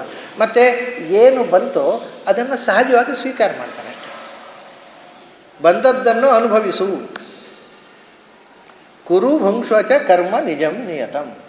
ಏನು ನಿನ್ನ ಪಾಲಿಗೆ ಬಂತೋ ಅದನ್ನು ಅನುಭವಿಸು. ಅದು ಬರಬೇಕು ಅಂತ ಅಪೇಕ್ಷೆ ಮಾಡಬೇಡ, ಬಂತಲ್ಲ ಅಂತ ಕೊರಗಬೇಡ. ಯಾಕಂದರೆ ಎರಡೂ ವ್ಯರ್ಥ. ಅಪೇಕ್ಷೆ ಮಾಡಿದ್ರಿಂದ ಬರೋಲ್ಲ, ಬರಬಾರ್ದಿತ್ತು ಅಂತ ಹೇಳಿದ್ರಿಂದ ಹೋಗೋಲ್ಲ. ಆಗ ಒಂದು ತಟಸ್ಥತೆ ಬರ್ತದೆ. ಅದನ್ನೇ ಯೋ ನ ಹೃಷ್ಯತಿ ನ ದ್ವೇಷ್ಟಿ ನ ಕಾಂಕ್ಷತಿ ನ ಶೋಚತಿ ಅಂತ ಬಹಳ ಅಂದರೆ ಇಡೀ ವಿಶ್ವದ ರಹಸ್ಯ ತಿಳಿದಾಗ ಮಾತ್ರ ಈ ಸ್ಥಿತಿ ಮುಟ್ಟುವುದು ಸಾಧ್ಯ. ಸುಮ್ಮನೆ ಎಳೆದು ಒಳ್ಳೆ ಬರೋಲ್ಲ. ಎಲ್ಲದರ ಹಿಂದೆ ಒಂದು ನಿಯತಿ ಇದೆ. ಅದು ಭಗವತ್ ಸಂಕಲ್ಪದಂತೆ ಅಲ್ಲ. ಎವ್ರಿಥಿಂಗ್ ಈಸ್ ಪ್ರೀಡಿಸ್ಟೈನ್ಡ್ ಅಂದರೆ ಹಾಗಾದ್ರೆ ನಮ್ಮ ಪ್ರಯತ್ನಕ್ಕೆ ಬೆಲೆಯೇ ಇಲ್ಲ ಅಂತ ಕೆಲವರು ಹೇಳೋದು. ಏನ್ರಿ ಎಲ್ಲ ಪೂರ್ವ ನಿಶ್ಚಿತ ಅಲ್ವಾ? ಒಂದು ಸರ್ತಿ ಒಬ್ಬರು ಒಂದೊಂದು ಎಲ್ಲ ಪೂರ್ವ ನಿಶ್ಚಿತ ಅಲ್ವಾ? ಹಾಗಾದ್ರೆ ನಾವು ಯಾಕೆ ಮಾಡಬೇಕು? ನಾವು ಯಾಕೆ ದೇವರ ಭಕ್ತಿ ಮಾಡಬೇಕು? ನಾವು ಮಾಡಿ ಅವನು ನಾನು ಹೇಳಿದೆ ಅಲ್ಲ, ನೀನು ಭಕ್ತಿ ಯಾಕೆ ಮಾಡಬೇಕು ಅನ್ನೋ ಪ್ರಶ್ನೆ ನೀನು ಭಕ್ತಿ ಮಾಡಬೇಕು ಅನ್ನೋದು ಪೂರ್ವ ನಿಶ್ಚಿತ ಆಗಿದ್ದರೆ ಮಾಡಿಯೇ ಮಾಡ್ತೀಯ, ಅಲ್ಲದೇ ಇದ್ದರೆ ಮಾಡೋಲ್ಲ. ವಾಕ್ಯಾರ್ಥ ಮಾಡಿ ಏನು ಉಪಯೋಗ ಕೇಳಿದೆ ನಾನು. ಹೌದಲ್ಲ, ಅದು ನನ್ನ ತಲೆಗೇ ಹೊಳಿಲಿಲ್ಲ ಅಂದ. ಆದ್ದರಿಂದ ಪೂರ್ವ ನಿಶ್ಚಿತ ಆದರೆ ಏನು? ಪೂರ್ವ ನಿಶ್ಚಿತ ಆದರೆ ನಮ್ಮ ಪ್ರಯತ್ನ ಯಾರು ಹೇಳಿದ್ದು? ಪೂರ್ವ ನಿಶ್ಚಿತ ಆದದ್ರಿಂದ ನಾವು ಏನು ಪ್ರಯತ್ನ ಮಾಡಬೇಕು ಅದನ್ನು ಮಾಡ್ತೇವೆ. ಮಾಡೋದು ಪೂರ್ವ ನಿಶ್ಚಿತ ಅಲ್ಲದೇ ಇದ್ದರೆ ಮಾಡೋಲ್ಲ. ಅದನ್ನು ನಮಗೆ ತಲೆ ವಿಷಯ ಅಂತದ್ದು. ನಾವು ಯಾಕೆ ಮಾಡಬೇಕು? ನೀವು ಮಾಡಬೇಕು ಅಂತ ನೀವು ಮಾಡುವುದು ಬಿಟ್ಟು if it is predestined you will do it. ಪ್ರಶ್ನೆ ಯಾಕೆ? If it is not destined you will not do it. Again question is irrelevant. ಪ್ರಶ್ನೆ ಅಗತ್ಯ ಇಲ್ಲ. ಹಾಗಾಗಿ ಕೆಲವೊಮ್ಮೆ ನಮ್ಮ ಪ್ರಶ್ನೆಗಳೇ, ನಾನು ಸಾತ್ವಿಕ ಆದರೆ ನನ್ನ ಮೋಕ್ಷ ಸಿಕ್ಕೇ ಸಿಗುತ್ತೆ, ನಾನು ಯಾಕೆ ಸಾಧನೆ ಮಾಡಬೇಕು? ಅಲ್ಲ, ನೀನು ಹಾಗೆ ಮಾತಾಡೋದೇ ಇಲ್ಲ. ಸಾತ್ವಿಕ ಆದರೆ ಸಾಧನೆ ಮಾಡಿಯೇ ಮಾಡ್ತೀನಿ. ಅದು ಆ ಪ್ರಶ್ನೆ ಇಲ್ಲವೇ ಮಾಡೋಲ್ಲ. ಇದೆಲ್ಲ ಸಿಂಪಲ್ ವಿಷಯಗಳು. ಲಾಜಿಕ್ಕು ಅನ್ನೋದು ನಮ್ಮ ದಡ್ಡತನದ ಪ್ರತೀಕ ಆಗಬಾರದು. ನಮ್ಮಲ್ಲಿ ಬಹಳ ಮಂದಿ ಲಾಜಿಕ್ ಮಾಡೋದು ತಮ್ಮ ದಡ್ಡತನವನ್ನು ಎಕ್ಸ್ಪೋಸ್ ಮಾಡೋದು ಇನ್ನೊಬ್ಬರ ಮುಂದೆ ಅಷ್ಟೇ. ಹಾಗಾಗಿ ಎಲ್ಲ ಕಡೆಯೂ ಒಂದು ನಿರಾಳವಾದ ನಿರ್ಲಿಪ್ತತೆಯನ್ನು ಬೆಳೆಸಿಕೊ. ಯೋ ನ ಹೃಷ್ಯತಿ ನ ದ್ವೇಷ್ಟಿ ನ ಶೋಚತಿ ನ ಕಾಂಕ್ಷತಿ. ಆಮೇಲೆ ಶುಭಾಶುಭ ಪರಿತ್ಯಾಗಿ ಭಕ್ತಿಮಾನ್ ಯಸ್ ಸಮೇ ಪ್ರಿಯಹಾನ್. ಶುಭಾಶುಭ ಪರಿತ್ಯಾಗಿ, ಹಿಂದೆ ಸರ್ವಾರಂಭ ಪರಿತ್ಯಾಗಿ ಅಂತ ಹೇಳಿದ್ದಾನೆ ಕೃಷ್ಣ. ಎಲ್ಲ ತೊಡಗುವಿಕೆಯಿಂದ ದೂರ ಇರುವಂಥ, ಅಂದರೆ ತೊಡಗುವಿಕೆಯಿಂದ ದೂರ ಇರುವುದು ಅನ್ನೋದಕ್ಕೆ ಭಗವಂತನ ವಿಷಯಕವಾದ ಭಗವದ್ವಿಷಯಕವಾದ ತೊಡಗುವಿಕೆ ಬಿಟ್ಟು ಉಳಿದ ಯಾವ ತೊಡಗುವಿಕೆಯಲ್ಲೂ ನಿನ್ನನ್ನು ತೊಡಗಿಸ್ಕೋಬೇಡ ಒಂದರ್ಥ ಆಯಿತು. ನಿನ್ನೆ ನಾವು ಅದನ್ನು ನೋಡಿದ್ದೇವೆ. ಇನ್ನೊಂದು, ನಾನು ತೊಡಗಿದೆ ಅನ್ನುವ ಅಭಿಮಾನದಿಂದ ಅಹಂಕಾರದ ಜೊತೆಗೆ ಮಾಡಬೇಡ. ಕರ್ತೃತ್ವಾಭಿಮಾನ ಒಂದು ಭಗವದ್ವಿಷಯಕವಲ್ಲದ ಅವೈಷ್ಣವ ಕರ್ಮತ್ಯಾಗ, ಮತ್ತೊಂದು ಕರ್ಮದಲ್ಲಿ ಕರ್ತೃತ್ವ ಅಭಿಮಾನ ತ್ಯಾಗ, ಮೂರನೇದ್ದು ಫಲತ್ಯಾಗ. ನೀನು ಏನು ಕೊಟ್ಟರು ಸರಿ, ಅದು ಕೊಡು ಇದು ಕೊಡು ಅಂತ ನಾನು ಫಲಾಪೇಕ್ಷೆಯಿಂದ ಮಾಡೋಲ್ಲ. ನನಗೆ ಒಂದೇ ಅಪೇಕ್ಷೆ, ನೀನು ಪ್ರಸನ್ನನಾಗಬೇಕು ಅಷ್ಟೇ. ಅದು ಬಿಟ್ಟು ಇನ್ಯಾವ ಅಪೇಕ್ಷೆಯೂ ಇಲ್ಲ. ಇದು ಮೂರನೇದ್ದು ಸರ್ವಾರಂಭ ಪರಿತ್ಯಾಗ. ನಾಲ್ಕನೇದ್ದು, ನಾನು ಏನು ಮಾಡಿದರೂ ಅದು ನನ್ನದಲ್ಲ, ನಿನಗೆ ತ್ಯಾಗ ಅರ್ಪಣೆ ಮಾಡಿದ್ದೇನೆ. ಭಗವದ್ ಅರ್ಪಣ ಬುದ್ಧಿಯಿಂದ ಮಾಡೋದು. ಹೀಗೆ ಸರ್ವಾರಂಭ ಪರಿತ್ಯಾಗ ಅನ್ನೋದಕ್ಕೆ 4 ನೆಲೆಯಲ್ಲಿ ಅರ್ಥವನ್ನು ನಾವು ಮಾಡಲಿಕ್ಕೆ ಬರುತ್ತೆ. ಅದರ ನಂತರ ಮುಂದೆ ಇಷ್ಟ ಆದಮೇಲೆ ಪುನಃ ಶುಭಾಶುಭ ಪರಿತ್ಯಾಗಿ ಅಂತ ಹೇಳ್ತಾನೆ. ಶುಭಾಶುಭ ಪರಿತ್ಯಾಗಿಂದ ಏನು ಗೊತ್ತಾ? ಅವನಿಗೆ 3 ಶುಭ ಜಗತ್ತಿನಲ್ಲಿ, 3 ಸಂಗತಿ. ಇದು ಶುಭಾಶುಭ ಪರಿತ್ಯಾಗಿ ಅನ್ನೋದಕ್ಕೆ ಶಾಸ್ತ್ರೀಯ ಪರಿಭಾಷೆಯ ಕೆಲವು ಟೆಕ್ನಿಕಲ್ ಮೀನಿಂಗ್ ಅಂತ ಹೇಳ್ತೇವಲ್ಲ, ಒಂದು ವಿಶಿಷ್ಟ ಅರ್ಥಗಳಿರ್ತವೆ. ಅವನಿಗೆ 3 ಸಂಗತಿ ಮಾತ್ರ ಜೀವನದಲ್ಲಿ ಶುಭ. ಯಾವುದಂದರೆ ಭಗವದ್ಭಕ್ತಿ, ಭಗವದ್ವಿಷಯಕ ಜ್ಞಾನ, ಇತರತ್ರ ವೈರಾಗ್ಯ. ಇದು 3 ಶುಭ. ಇದು ಬಿಟ್ಟು ಉಳಿದದ್ದೆಲ್ಲವೂ ಅಶುಭ ಅವನಿಗೆ. ಇದು ಬಿಟ್ಟು ಉಳಿದದ್ದು ಲೌಕಿಕವಾಗಿ ಇದು ಶುಭ, ಇದು ಅಶುಭ. ಒಂದು ದುಡ್ಡು ಸಿಗುವುದು ಶುಭ, ದುಡ್ಡು ಲಾಸ್ ಆಗೋದು ಅಶುಭ. ಅವನಿಗೆ ಅದು ಶುಭವೂ ಅಲ್ಲ ಅಶುಭವೂ ಅಲ್ಲ. ಅವನಿಗೆ ಶುಭ ಅಂದರೆ ಜ್ಞಾನ ಭಕ್ತಿ ವೈರಾಗ್ಯ, ಅಶುಭ ಅಂದರೆ ಅಜ್ಞಾನ ಅಭಕ್ತಿ ಅವೈರಾಗ್ಯ. ಇಷ್ಟೇ. ಈ 3 ಬಿಟ್ಟು ಉಳಿದ ಎಲ್ಲ ವಿಷಯಗಳಲ್ಲಿ ಅದು ಶುಭವೂ ಅಲ್ಲ ಅಶುಭವೂ ಅಲ್ಲ. ಬಂದರೂ ಒಂದೇ ಬಿಟ್ಟರು ಒಂದೇ, ಅದರ ಬಗ್ಗೆ ಕಾಳಜಿ ಇಲ್ಲ. ಅವನು ಶುಭಾಶುಭ ವೃತ್ತಿಯಾಗಿ ನಾವು ಹಿಂದೆ ಹೇಳಿದ್ದಕ್ಕಿಂತ ಬೇರೆ ಒಂದು ಮುಖದಲ್ಲಿ ಇದನ್ನು ಶುಭ ಅಶುಭ ಅನ್ನೋ ಡಿಸ್ಕ್ರಿಮಿನೇಷನ್ನೇ ಇಲ್ಲ. ಯಾಕೆಂದರೆ ಉಳಿದದ್ದೆಲ್ಲ ಕೂಡ ಶುಭವೂ ಕೂಡ ಅಶುಭವೇ ಅವನಿಗೆ. ಈ ಮೂರು ಬಿಟ್ಟು ಉಳಿದ ಅಶುಭವೂ ಶುಭವೇ, ಶುಭವೂ ಅಶುಭವೇ ಎಲ್ಲವೂ ಒಂದೇ. ಆದ್ದರಿಂದ ಅದನ್ನು ಯಾವುದು ಶುಭ, ಈ ಮೂರು ಬಿಟ್ಟು ಯಾವುದು ಶುಭ ಅಂದರೆ ಯಾವುದೂ ಇಲ್ಲ. ನನಗೆ ಶುಭ ಅಂತ ಇದು ಮೂರು ಮಾತ್ರ ಬೇಕಾಗಿರೋದು. ಅಂದರೆ ಉಳಿದದ್ದು ಎಲ್ಲವೂ ಶುಭವೂ ಅವನಿಗೆ ಅಶುಭ ತುಲ್ಯ. ಆದ್ದರಿಂದ ಶುಭಮಪಿ ಲೌಕಿಕಂ ಶುಭಮಪಿ ಅಶುಭವತ್ತು ಪರಿತ್ಯಜತಿ ಇತಿ ಶುಭಾಶುಭ ಪರಿತ್ಯಾಗಿ. ಆಮೇಲೆ ಯಾಕೆಂದರೆ ಈ ಮೂರು ಬಿಟ್ಟು ಉಳಿದ ಯಾವ ವಿಷಯದಲ್ಲಿ ಇದು ಶುಭ ಇದು ಅಶುಭ ಅಂತ ಡಿಸ್ಕ್ರಿಮಿನೇಷನೇ ಇಲ್ಲ ಅವನಿಗೆ. ಅವನಿಗೆ ಶುಭ ಅಂದರೆ ಭಗವದ್ ವಿಷಯಕ ಜ್ಞಾನ ಭಕ್ತಿ ವೈರಾಗ್ಯ, ಅಶುಭ ಅಂದರೆ ಅದಕ್ಕೆ ವಿರುದ್ಧವಾದ ನಡೆ. ಇದು ಬಿಟ್ಟರೆ ಉಳಿದ ಎಲ್ಲವೂ ಕೂಡ ಅದರ ಇದು ಬೇಕು ಇದು ಬೇಡ ಇದು ಶುಭ ಇದು ಅಶುಭ ಅಂತ ವಿಶ್ಲೇಷಣೆ ಇಲ್ಲ, ಎಲ್ಲವೂ ಅಶುಭವೇ. ಇದು ಮೂರು ಬಿಟ್ಟು ಎಲ್ಲವೂ ಅಶುಭವೇ. ಒಳ್ಳೆಯದು, ಸಂತೋಷ ಇದೆಲ್ಲ ಸಾಪೇಕ್ಷ ಅಲ್ವ. ಸಂತೋಷದ ಸಂಗತಿ ಅಂತೇವೆ ನಾವು. ಸುಮ್ಮನೆ ಪಾಪ ನಮ್ಮ ಪರಿಚಯದ ಒಬ್ಬರು ಒಂದು ಸರ್ತಿ ನನ್ನ ಹತ್ರ ಬಂದು, ಆಚಾರ್ಯ ಒಂದು ಸಂತೋಷದ ವಿಷಯ. ಏನಪ್ಪ, ಭಾರಿ ಆಶ್ಚರ್ಯ ಆಯ್ತು ನನಗೆ. ಏನು ಇದ್ದಕ್ಕಿದ್ದ ಹಾಗೆ ಭಾರಿ ಸಂತೋಷದ ವಿಷಯ ಹೇಳಲಿಕ್ಕೆ ಬಂದರು. ಅಲ್ಲ, ನನಗೆ ಮದುವೆ ನಿಶ್ಚಯ ಆಗಿದೆ. ನಾನು ಕೇಳಿದೆ, ಮದುವೆ ಸಂತೋಷದ ವಿಷಯ ಅಂತ ಯಾರು ಹೇಳಿದ್ದು ನಿನಗೆ? ಗಾಬರಿ ಆಗೋಯ್ತು ಅವರಿಗೆ. ಯಾಕೆ ಆಚಾರ್ಯ ಹತ್ರ ಈ ಸುದ್ದಿ ಹೇಳಿದೆ? ಅವರು ತಲೆಗೆಡಿಸಿಬಿಟ್ರಲ್ಲ. ಮದುವೆ ಒಂದು ಸಂತೋಷದ ವಿಷಯ ಅಂತ ಯಾರು ಹೇಳಿದ್ದು ನಿನಗೆ? ಮದುವೆ ಆಗೋ ತನಕ ಆದಮೇಲೆ. ಹಾಗಾಗಿ ಸಂತೋಷ, ಶುಭ ಅಶುಭ, ಶುಭ ಕಾರ್ಯ ಮನೆಯಲ್ಲಿ ನಡೆಯುತ್ತೆ, ಶುಭ ಕಾರ್ಯ ಮನೆಯಲ್ಲಿ ನಡೀತೆ ಅಂದರೆ ಇವನಿಗೆ ಮನೆಯೆಲ್ಲ ತೊಳೆದು ಬ್ಯಾಂಕಲ್ಲಿ ಲೋನ್ ಕಟ್ಟಲಿಕ್ಕಾಗದಷ್ಟು ಲೋನು ಆಗಿಬಿಡುತ್ತೆ ಒಮ್ಮೊಮ್ಮೆ. ಅವರಿಗೆ ಅವ್ರ ಪಾಪ ಖರ್ಚು ಮಾಡಿದವರೇ ತಲೆ ಬಿಸಿ. ಅದರಿಂದ ಶುಭ ಅಶುಭ ಅನ್ನೋದು ಎಲ್ಲವೂ ರಿಲೇಟಿವ್ ವರ್ಡ್, ನಮ್ಮ ನಮ್ಮ ಕಲ್ಪನೆಗೆ ಸಂಬಂಧಪಟ್ಟದ್ದು. ಶುಭವೇ ಇನ್ನೊಂದು ದೃಷ್ಟಿಯಿಂದ ನೋಡಿದರೆ ನಾವು ಶುಭದ ಇನ್ನೊಂದು ಮಗ್ಗಲು ಅಶುಭ, ಅಶುಭದ ಇನ್ನೊಂದು ಮಗ್ಗಲು ಶುಭ. ಆದ್ದರಿಂದ ಯಾವುದು ಶುಭ ಯಾವುದು ಅಶುಭ? ಎಲ್ಲವೂ ಶುಭ ಎಲ್ಲವೂ ಅಶುಭ, ಬಿಡಿ ಅದು ಬೇಡ ಅಂತ. ಶುಭಾಶುಭ ಪರಿತ್ಯಾಗಿ.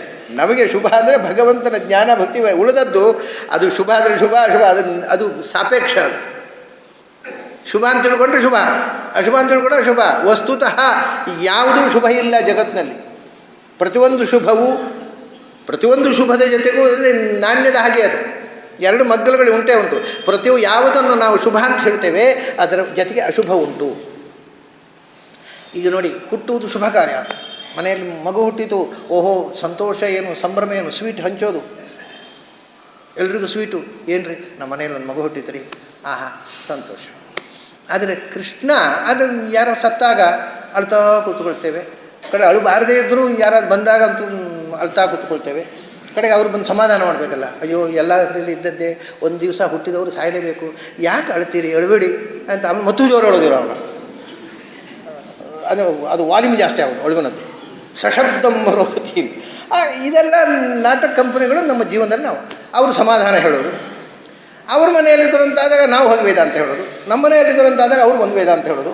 ಇದು ಮ್ಯೂಚುವಲ್ ಅಂಡರ್ಸ್ಟ್ಯಾಂಡಿಂಗ್, ಅದು ನಾಟಕ ಇದೆಲ್ಲ ಸುಮ್ಮನೆ ನಡೀತಾ ಇರ್ತದೆ.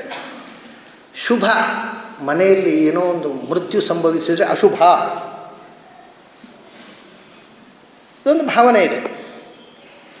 ಅದು ಎಲ್ಲಿ ತನಕ ಅಂದರೆ ಆ ಅಶುಭ ಅಂತಂದರೆ ಅದರ ಹಿಂದೆ ಒಂದು ಭಯ ಇದೆ. ಆದ್ದರಿಂದ ರಾತ್ರಿ ಹೊತ್ತು ಮೃತ್ಯುವಿಗೆ ಕಾರಣವಾಗಿರತಕ್ಕ ಸಂಗತಿಗಳನ್ನು ಕೂಡ ನೆನಪಿಸಿಕೊಳ್ಳುವುದಿಲ್ಲ.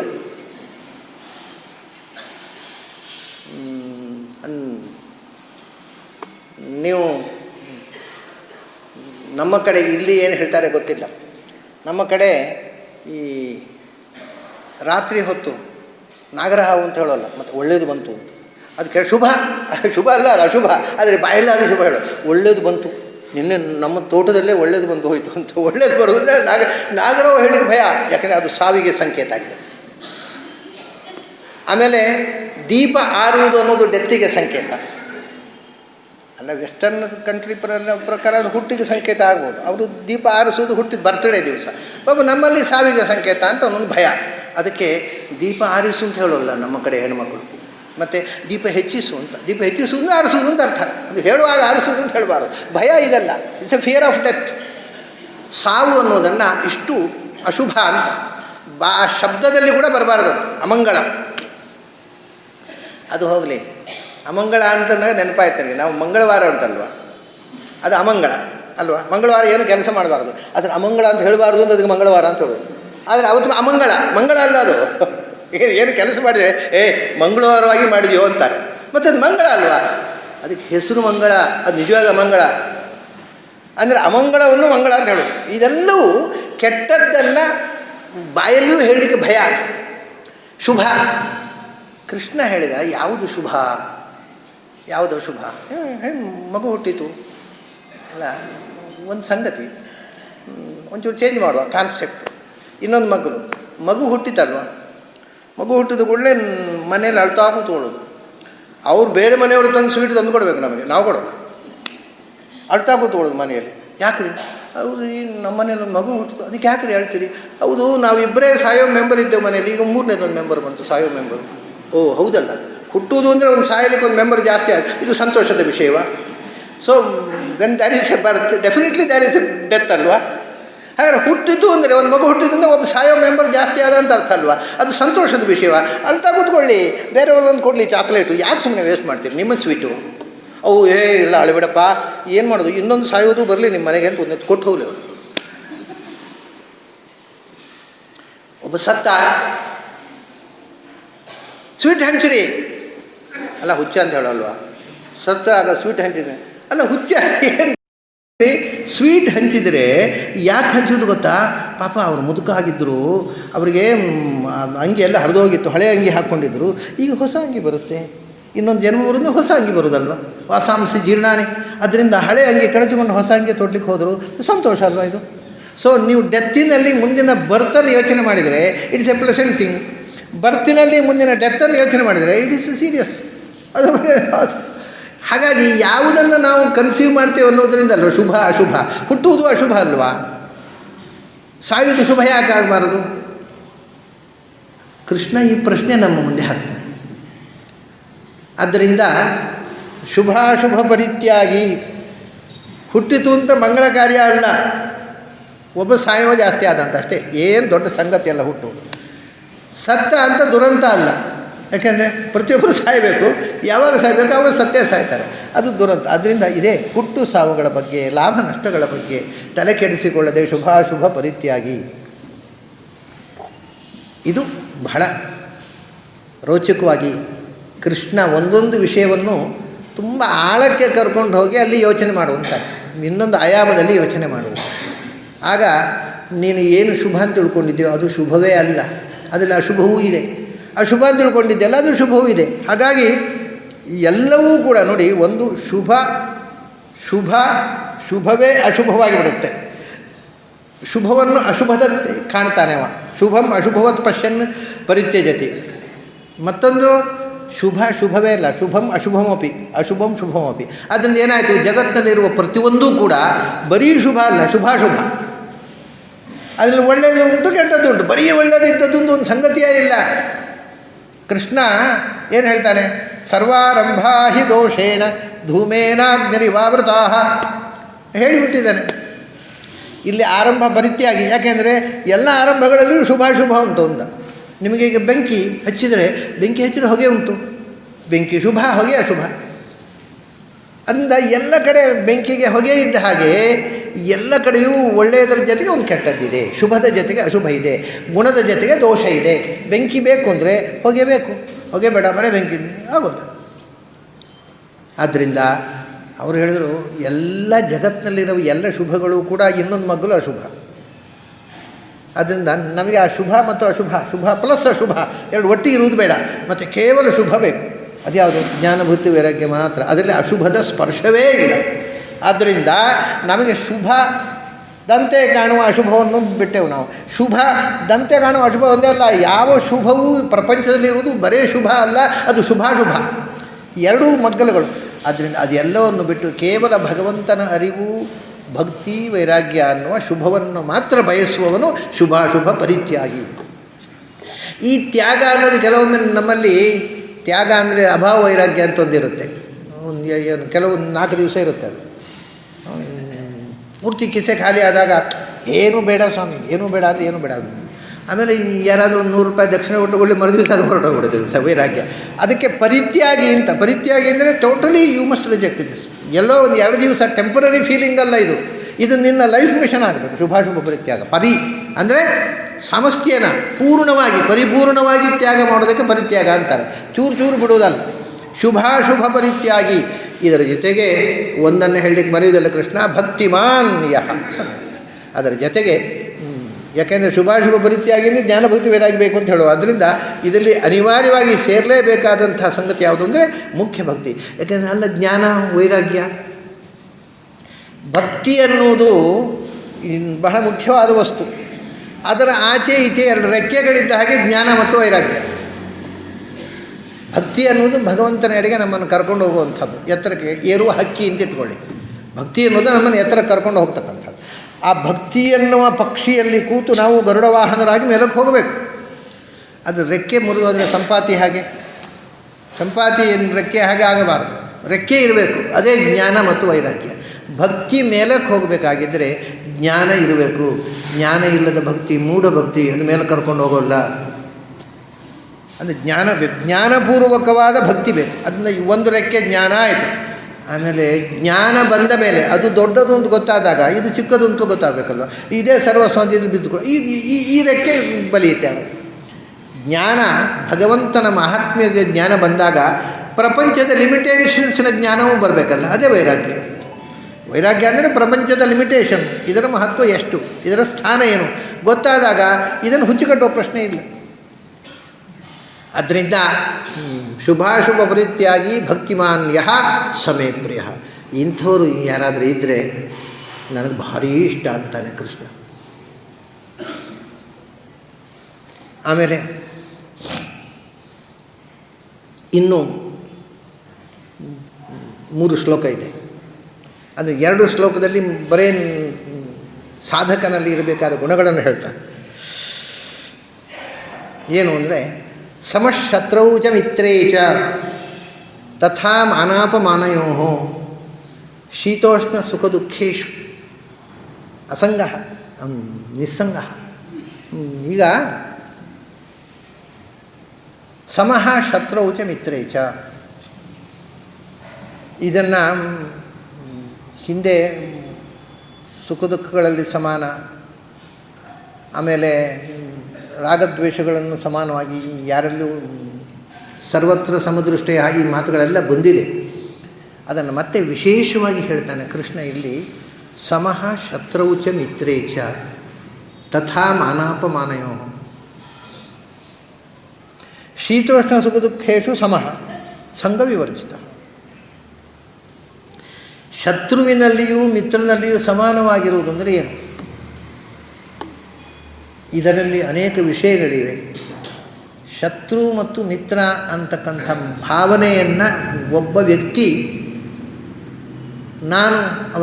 ಅವನು ನನ್ನ ಶತ್ರು, ಅವನು ನನ್ನ ಮಿತ್ರ, ಇದನ್ನು ನಾನು ನಿನ್ನೆ ಹೇಳಿದ್ದೆ. ಹೀಗೆ ತೀರ್ಮಾನ ಮಾಡಲಿಕ್ಕೆ ಬರುವುದಿಲ್ಲ. ಯಾಕೆಂದರೆ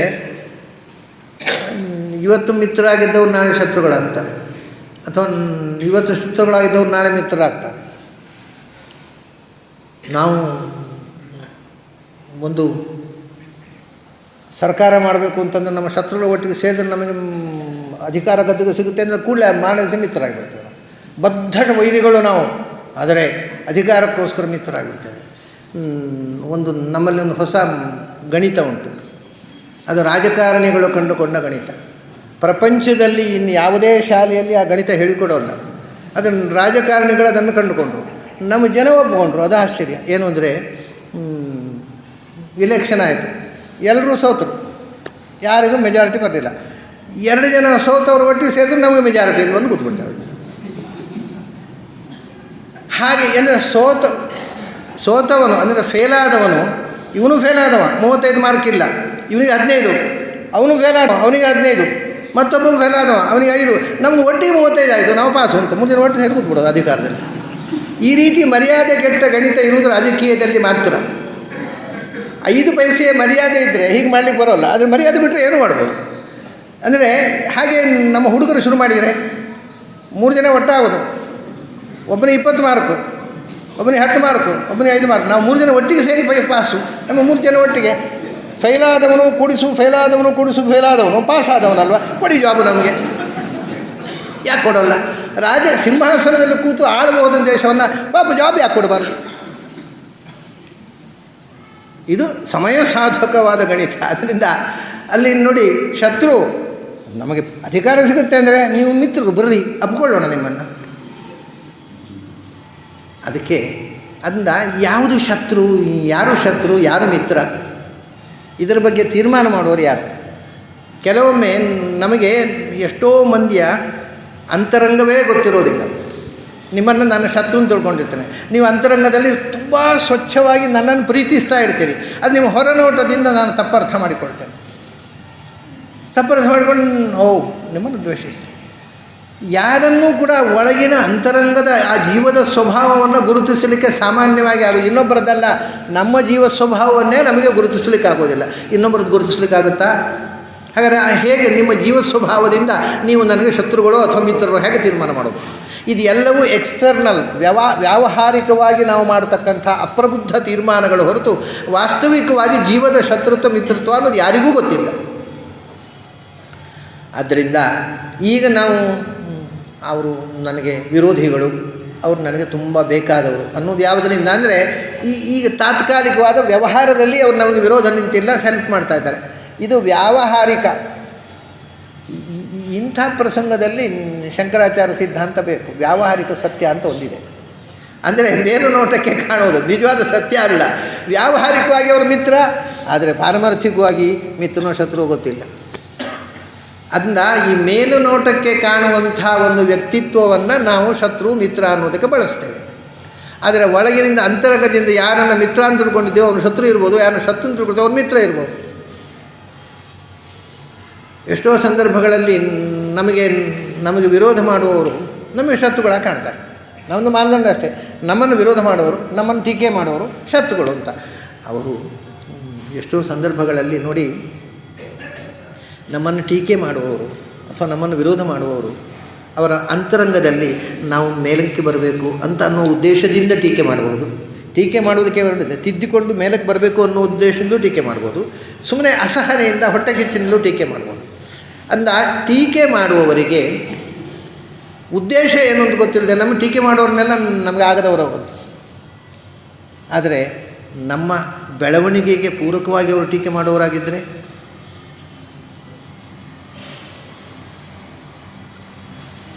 ನಾನು ಚಿಕ್ಕವನಾಗಿದ್ದಾಗ ನನಗೆ ಸಹಜವಾಗಿ ನಾವು ಏನೋ ಎಲ್ಲ ಉಪನ್ಯಾಸ ಮಾಡಿದೆ, ಪುಸ್ತಕಗಳನ್ನು ಬರೆದೆ, ಪೇಪರ್ನಲ್ಲಿ ರಿವ್ಯೂ ಬಂತು, ಚೆನ್ನಾಗಿದೆ ಪುಸ್ತಕ ಹೇಗೆ ಅಂತ ಒಂದು ಸ್ವಲ್ಪ ಈಗೋ ಬಂತು ನನಗೆ.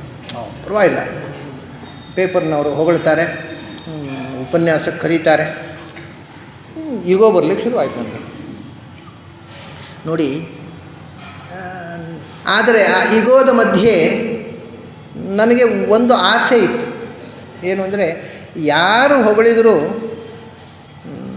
ನಮ್ಮ ಅಪ್ಪ ಏನು ಹೇಳ್ತಾರೆ ಅನ್ನೋದು ನನಗೆ ಭಾಳ ಮುಖ್ಯ ಇತ್ತು. ಅವರು ನನ್ನನ್ನು ನೀನು ಚೆನ್ನಾಗಿ ಓದಿದ್ದೀಯಾ ಅಂತ ಅವ್ರ ಬಾಯಲ್ಲಿ ಬಂದರೆ ಅದು ನನಗೆ ಫೈನಲ್ ಡಿಸಿಷನ್. ಯಾಕೆಂದರೆ ಅವರು ನಮ್ಮ ಕಾಲದಲ್ಲೇ ದೊಡ್ಡ ವಿದ್ವಾಂಸರು, ಅವ್ರ ಬಾಯಲ್ಲಿ ಬರಬೇಕು ಅಂತ. ಅವರು ಒಂದು ದಿವಸ ಬಾಯಿ ತಪ್ಪಿ ನನ್ನನ್ನು ಚೆನ್ನಾಗಿ ಓದಿದ್ಯಾ ಅಂತ ಹೇಳಲಿಲ್ಲ. ನನಗೆ ಸಿಟ್ಟು ಅಪ್ಪನ ಮೇಲೆ. ಅವ್ರನ್ನ ಏನು ಗಂಟು ಹೋಗೋದೇನು, ಒಂದು ಮಗನ ಬಗ್ಗೆ ಒಳ್ಳೆ ಮಾತಾಡಿದರೆ ಏನು, ಚೆನ್ನಾಗಿ ಓದಿದ್ಯಾ ಅಂತ ಹೇಳಿದ್ರೇನು, ಸಿಟ್ಟು ಒಳಗೆ. ಯಾಕಂದರೆ ಇದು ಅವರು ಯಾಕೆ ಹೊಗಳುವುದಿಲ್ಲ, ಯಾಕೆ ಆ ಮಾತು ಆಡಲಿಲ್ಲ ಅನ್ನೋದು ಗೊತ್ತಿಲ್ಲ. ಅಷ್ಟು ಬೆಳವಣಿಗೆ ಇಲ್ಲದ ಅಪ್ರಬುದ್ಧ ಅವಸ್ಥೆಯಲ್ಲಿ ಅವ್ರ ಮೇಲೆ ಎಲ್ಲಿ ತನಕ ನಾನು ಪುಸ್ತಕ ಬರೆದೆ. ಆ ಪುಸ್ತಕಕ್ಕೆ ಎಲ್ಲ ಪೇಪರ್ನಲ್ಲಿ, ಇಂಗ್ಲೀಷ್ ಪೇಪರ್ನಲ್ಲಿ ಇಂಥ ಪುಸ್ತಕ ಕನ್ನಡದಲ್ಲಿ ಯಾರೂ ಬರೆದಿಲ್ಲ ಅಂತೆಲ್ಲ ವಿಮರ್ಶೆ ಬಂತು. ನೆಲೆ ಬಿಟ್ಟು ನಡೀಲಿಕ್ಕೆ ಶುರು ಮಾಡಿದೆ ನಾನು. ಒಂದು ದಿವಸ ಇದನ್ನು ಅಪ್ಪಯ್ಯ ನೋಡಬೇಕು ಅಂತ ಅವರು ಓದಿದ್ದ ಹೇಳಲಿಕ್ಕಾಗತ್ತೆ. ಹೀಗೆ ಅವರಿಗೆ ತೋರುವಾಗಿ ಪುಸ್ತಕ ಇಟ್ಕೊಂಡು ಹೋದೆ. ಅವರು ಇದನ್ನು ತಮಾಷೆ ಗೊತ್ತುಂಟ, ಎಂಥದೋ ಅದು ಅಂದರು. ಆ ಕೇಳುವುದರಲ್ಲೇ ಒಂಥರ ನೀರಸವಾದ ಎಂಥದೋ ಅದು ಅಂತ. ಆದರೆ ನನ್ನ ಈಗೋ ಅವ್ರಿಗೆ ಗೊತ್ತಾಗ್ತಾ ಇದೆ. ಅದಕ್ಕೆ ಆ ಈಗೋಗೆ ಬುದ್ಧಿ ಕಲಿಸ್ಬೇಕು ಅಂತ ಅವರು ಒಂಥರ ತಿರಸ್ಕಾರದ ಎಂಥದೋ ಅದು ಹೇಳಿದ್ರು. ಅದು ನಾನು ಬರೆದದ್ದು ಪುಸ್ತಕ ಅಂದೆ. ಹೌದಾ, ಎಂಥದ್ದು ಬರೆದಿದ್ದು ನೋಡ್ತೇನೆ, ಅಲ್ಲಿ ಇಟ್ಟು ಹೋಗು ಅಂದರು. ತೊಗೊಳ್ಳಿಲ್ಲ, ಅಲ್ಲಿ ಇಟ್ಟು ಹೋಗು, ಏನು ಬರೆದಿದ್ದು ನೋಡ್ತೇನೆ ಅಂತ. ಓದಿದ ಮೇಲೆ ಚೇಂಜ್ ಆಗ್ತಾರೆ ಅಂತ ನನಗೆ ಅಭಿಪ್ರಾಯ ಇಟ್ಟು ಹೋದೆ. ಓದಿದ ಮೇಲೆ ಬೇಷ್ ಚೆನ್ನಾಗಿ ಬರೆದಿದ್ಯಾ ಅಂತ ಹೇಳ್ತಾರೆ ಅಂತ. ಅದನ್ನು ಅವರು ಈ went through it from cover to cover ಎಲ್ಲ ಓದಿದ್ದಾರೆ, ಒಳಗಿಂದ ಸಂತೋಷಪಟ್ಟಿದ್ದಾರೆ. ಆದರೆ ಪುಸ್ತಕ ಹಿಡಿದು ಈಗೋ ನಿನ್ನ ಪುಸ್ತಕ ಹಿಡ್ಕೊಂಡು ಹೋಗು ಇದು ಬಿಸಾಡಿದ್ರು. ಅಲ್ಲ, ಪುಸ್ತಕ ಓದಿದ ಮೇಲೂ ಒಳ್ಳೆ ಮಾತಾಡೋದಿಲ್ಲ. ಈ ಹಳಬರಿಗೆ ಹೊಟ್ಟೆಗಿಚ್ಚಪ್ಪ ಯಂಗರ್ ಜನ್ರೇಷನ್ ಮೇಲೆ ಅಂತ ನನಗೆ ನೋಡಿ. ನನಗೆ ಅವ್ರ ಮೇಲೆ ಸಿಟ್ಟು. ಯಾಕೆಂದರೆ ಅವರು ನನ್ನ ಅಭಿವೃದ್ಧಿಗೋಸ್ಕರ ಇದು ಮಾಡ್ತಾರೆ ಅನ್ನೋ ಎಚ್ಚರ ಇಲ್ಲ. ಒಂದು ದಿವಸ ಅವರು ಎಕ್ಸ್ಪ್ರೆಸ್ ಮಾಡಲಿಲ್ಲ. ಆದರೆ ಕೊನೆಗೆ ಅವರಿಗೆ ಇನ್ನೂ ತಾನು ಹೆಚ್ಚು ದಿವಸ ಬದುಕೋಲ್ಲ ಅಂತ ಅರ್ಥ ಆಯಿತು. ಅನಿರೀಕ್ಷಿತವಾಗಿ ಆಗ ನಾನು ಏನೂ ಎಕ್ಸ್ಪೆಕ್ಟ್ ಮಾಡಲಿಲ್ಲ ಅವರಿಂದ ರಿಮಾರ್ಕ್ಸ್ ನನ್ನ ಅಧ್ಯಯನದ ಬಗ್ಗೆ. ನಾನು ಈ ಎಳಸಿನಲ್ಲಿ ಈ ಪುಸ್ತಕ ಬರೆದಾಗ ಜನ ಎಲ್ಲ ಮೆಚ್ಚಿಕೊಂಡಾಗ ಅವರು ಏನೂ ರಿಮಾರ್ಕ್ ಮಾಡಿಲ್ಲ. ಅವರು ಆಮೇಲೆ ನಾನು ಅದನ್ನು ನಿರೀಕ್ಷೆ ಬಿಟ್ಟುಬಿಟ್ಟೆ. ಅವರು ಇನ್ನೇನು ಹೆಚ್ಚು ದಿವಸ ಬದುಕೋಲ್ಲ ಅನ್ನುವ ಸ್ಥಿತಿಯಲ್ಲಿದ್ದಾರೆ. ತುಂಬ ಗೋವಿಂದ ಇಲ್ಲಿ ಬಾ ಅಂದರು. ಹೋದೆ, ಕೂಡೋನು ಕೂತೆ. 3 ವಾಕ್ಯ ಹೇಳಿ, ಚೆನ್ನಾಗಿ ಓದಿದ್ದೀಯಾ, ನನಗೆ ಸಂತೋಷ ಆಗಿದೆ, ದೇವರು ಒಳ್ಳೇದು ಮಾಡಲಿ. ನನಗೆ ಇನ್ನು ಯಾರು ಏನೂ ಸರ್ಟಿಫಿಕೇಟ್ ಕೊಡೋದು ಬೇಡ. ಜಗತ್ತಿನಲ್ಲಿ ಯಾರೂ ಅದಕ್ಕಿಂತ ದೊಡ್ಡ ಸರ್ಟಿಫಿಕೇಟ್ ಕೊಡೋದು ಸಾಧ್ಯ ಇಲ್ಲ. ಆದರೆ ಆ ಮಾತು ಹೇಳುವುದಕ್ಕೆ ಅವ್ರು ಎಷ್ಟು ಸಮಯ ತಗೊಂಡಿದ್ರು ಅಂದರೆ, ಇನ್ನೂ ತಾನು ಬದುಕೋಲ್ಲ, ಇನ್ನೂ ನಾನು ಮುಚ್ಚಿಟ್ರೆ ಹೇಳಲಿಕ್ಕಾಗೋಲ್ಲ ಅಂತ ಕಂಡಾಗ ಹೇಳಿದರು. ಅಲ್ಲಿ ತನಕ ಹೇಳಲಿಲ್ಲ. ಯಾಕೆ ಅಂದರೆ ಹೇಳಿದರೆ ನನಗೆ ಮೊದಲೇ ಈಗೋ ಇದೆ. ನನ್ನ ಅಪ್ಪ ಕೂಡ ನಾನು ದೊಡ್ಡ ಸ್ಕಾಲರ್ ಅಂತ ಹೇಳಿದ್ರು ಅಂತ ಇನ್ನೂ ತನಗೆ ಪಿತ್ತ ಇರುತ್ತೆ, ನಾನು ಹಾಳಾಗ್ತೇನೆ ಅನ್ನುವುದಕ್ಕೋಸ್ಕರ ನುಂಗಿಕೊಟ್ರದ. ಇದು ಅರ್ಥ ಆಗುತ್ತಾ ನಮಗೆ? ನಾವು ನಮ್ಮ ಒಳ್ಳೆಯದಕ್ಕೆ ಮಾಡಿದರೆ ಅವನು ದ್ವೇಷ ಮಾಡ್ತೀವಿ. ಅದಕ್ಕೆ ಯಾರು ಶತ್ರು ಯಾರು ಮಿತ್ರ ಅಂತ ತೀರ್ಮಾನ ಮಾಡುವುದು ನಿನ್ನ ಕೈಯಲ್ಲಿ ಇಲ್ಲ. ಇದು ಮುಖ್ಯ ಸಂಗತಿ. ನಮಗೆ ಯಾರು ಶತ್ರುಗಳು ಯಾರು ಮಿತ್ರರು, ಮಿತ್ರರಂತೆ ತುಂಬ ಆತ್ಮೀಯತೆಯಿಂದ ಬರ್ತಾರೆ, ಅಂತರಂಗ ಶತ್ರುಗಳಿರ್ತಾರೆ. ಶತ್ರುಗಳಂತೆ ಬಿಹೇವ್ ಮಾಡ್ತಾರೆ, ಅಂತರಂಗ ಮಿತ್ರರಿರ್ತಾರೆ. ಒಳಗಿನ ವ್ಯಕ್ತಿಯ ಹೃದಯದ ಒಳಗಿರ್ತಕ್ಕಂಥ ಮಿತ್ರತ್ವ ಶತ್ರುತ್ವವನ್ನು ಓದಲಿಕ್ಕಾಗುವುದಿಲ್ಲ. ಜೀವ ಸ್ವಭಾವದ ಧರ್ಮ ತಿಳಿಯೋಲ್ಲ. ಆದ್ದರಿಂದ ಹೊರನೋಟದ ಶತ್ರುತ್ವ ಮಿತ್ರತ್ವವನ್ನು ಇಟ್ಟುಕೊಂಡು ಏನು ಉಪಯೋಗ ಇಲ್ಲ ಸಾಧನೆಯಲ್ಲಿ. ಅದನ್ನು ಬಿಟ್ಬಿಡು. ಸಮಾನ ಶತ್ರು ಅಂತ ಅವನನ್ನು ದ್ವೇಷ ಮಾಡಬೇಡ, ಅವನು ಮಿತ್ರ ಅಂತ ಅವನ ತಲೆಯಲ್ಲಿ ಹೊತ್ಕೋಬೇಡ. ಯಾಕಂದರೆ ಇದು ರಾಜಕೀಯದಲ್ಲಿ ಒಂದು ಮಾತಿದೆ, ರಾಜನೀತಿ, ಕಣಿಕ ರಾಜನೀತಿಯಲ್ಲಿ. ನಾವು ಒಬ್ಬನನ್ನು ಶತ್ರು ಅಥವಾ ಮಿತ್ರ ಅಂತ ತೀರ್ಮಾನ ಮಾಡಿಕೊಂಡು ಬಿಹೇವ್ ಮಾಡಿದ್ದರಿಂದ ಆಗುವ ಅನರ್ಥ ಏನು? ವಹೇದಮಿತ್ರಂ ಸ್ಕಂಧೇನ ಯಾವತ್ ಕಾಲಸ್ಯ ಪರ್ಯಯ ತತಃ ಪ್ರತ್ಯಾಗತೆ ಕಾಲೇ ಭಿಂದ್ಯಾತ್ ಘಟಮಿವಾಶ್ಮನಿ ಅಂತ. ಈ ರಾಜಕಾರಣಿಗಳು ಹೇಗೆ ಮಾಡಬೇಕು ಅಂದರೆ, ನಿನ್ನ ಶತ್ರುಗಳು ಯಾರಾದರೂ ಇದ್ದರೆ, ಪೊಲಿಟಿಕಲ್ ಎನಿಮೀಸ್, ಅವ್ರನ್ನ ಏನು ಮಾಡಬೇಕು ಅಂದರೆ, ವಹೇದ್ ಅಮಿತ್ರಂ ಸ್ಕಂಧೇನ, ಹೆಗಲಲ್ಲಿ ಹೊತ್ಕೊಂಡು ತಿರುಗು. ನೋಡಿ ಇವಾಗ ಏನಾಗ್ತೇನೆ, ನಾನು ಅವನನ್ನು ದ್ವೇಷ ಮಾಡ್ತೇನೆ, ಅವನು ನನ್ನನ್ನು ಹೆಗಲಲ್ಲಿ ಹೊತ್ಕೊಂಡು ತಿರುಗಿದ ಕೂಡಲೇ ಮೆತ್ತಗಾಗ್ತೇನೆ. ನಾನು ಅವನನ್ನು ಇಷ್ಟು ಹೇಟ್ ಮಾಡಿದರೆ ಅವನು ಏನು ಪಾಪ ಹೆಗಲಲ್ಲಿ ಹೊತ್ತುಕೊಳ್ತಾ ಇದ್ದಾನೆ, ಇಂಥವನನ್ನು ದ್ವೇಷ ಮಾಡೋದಾ ಅಂತ ನಾನು ಮೆತ್ತಗಾಗ್ತೇನೆ.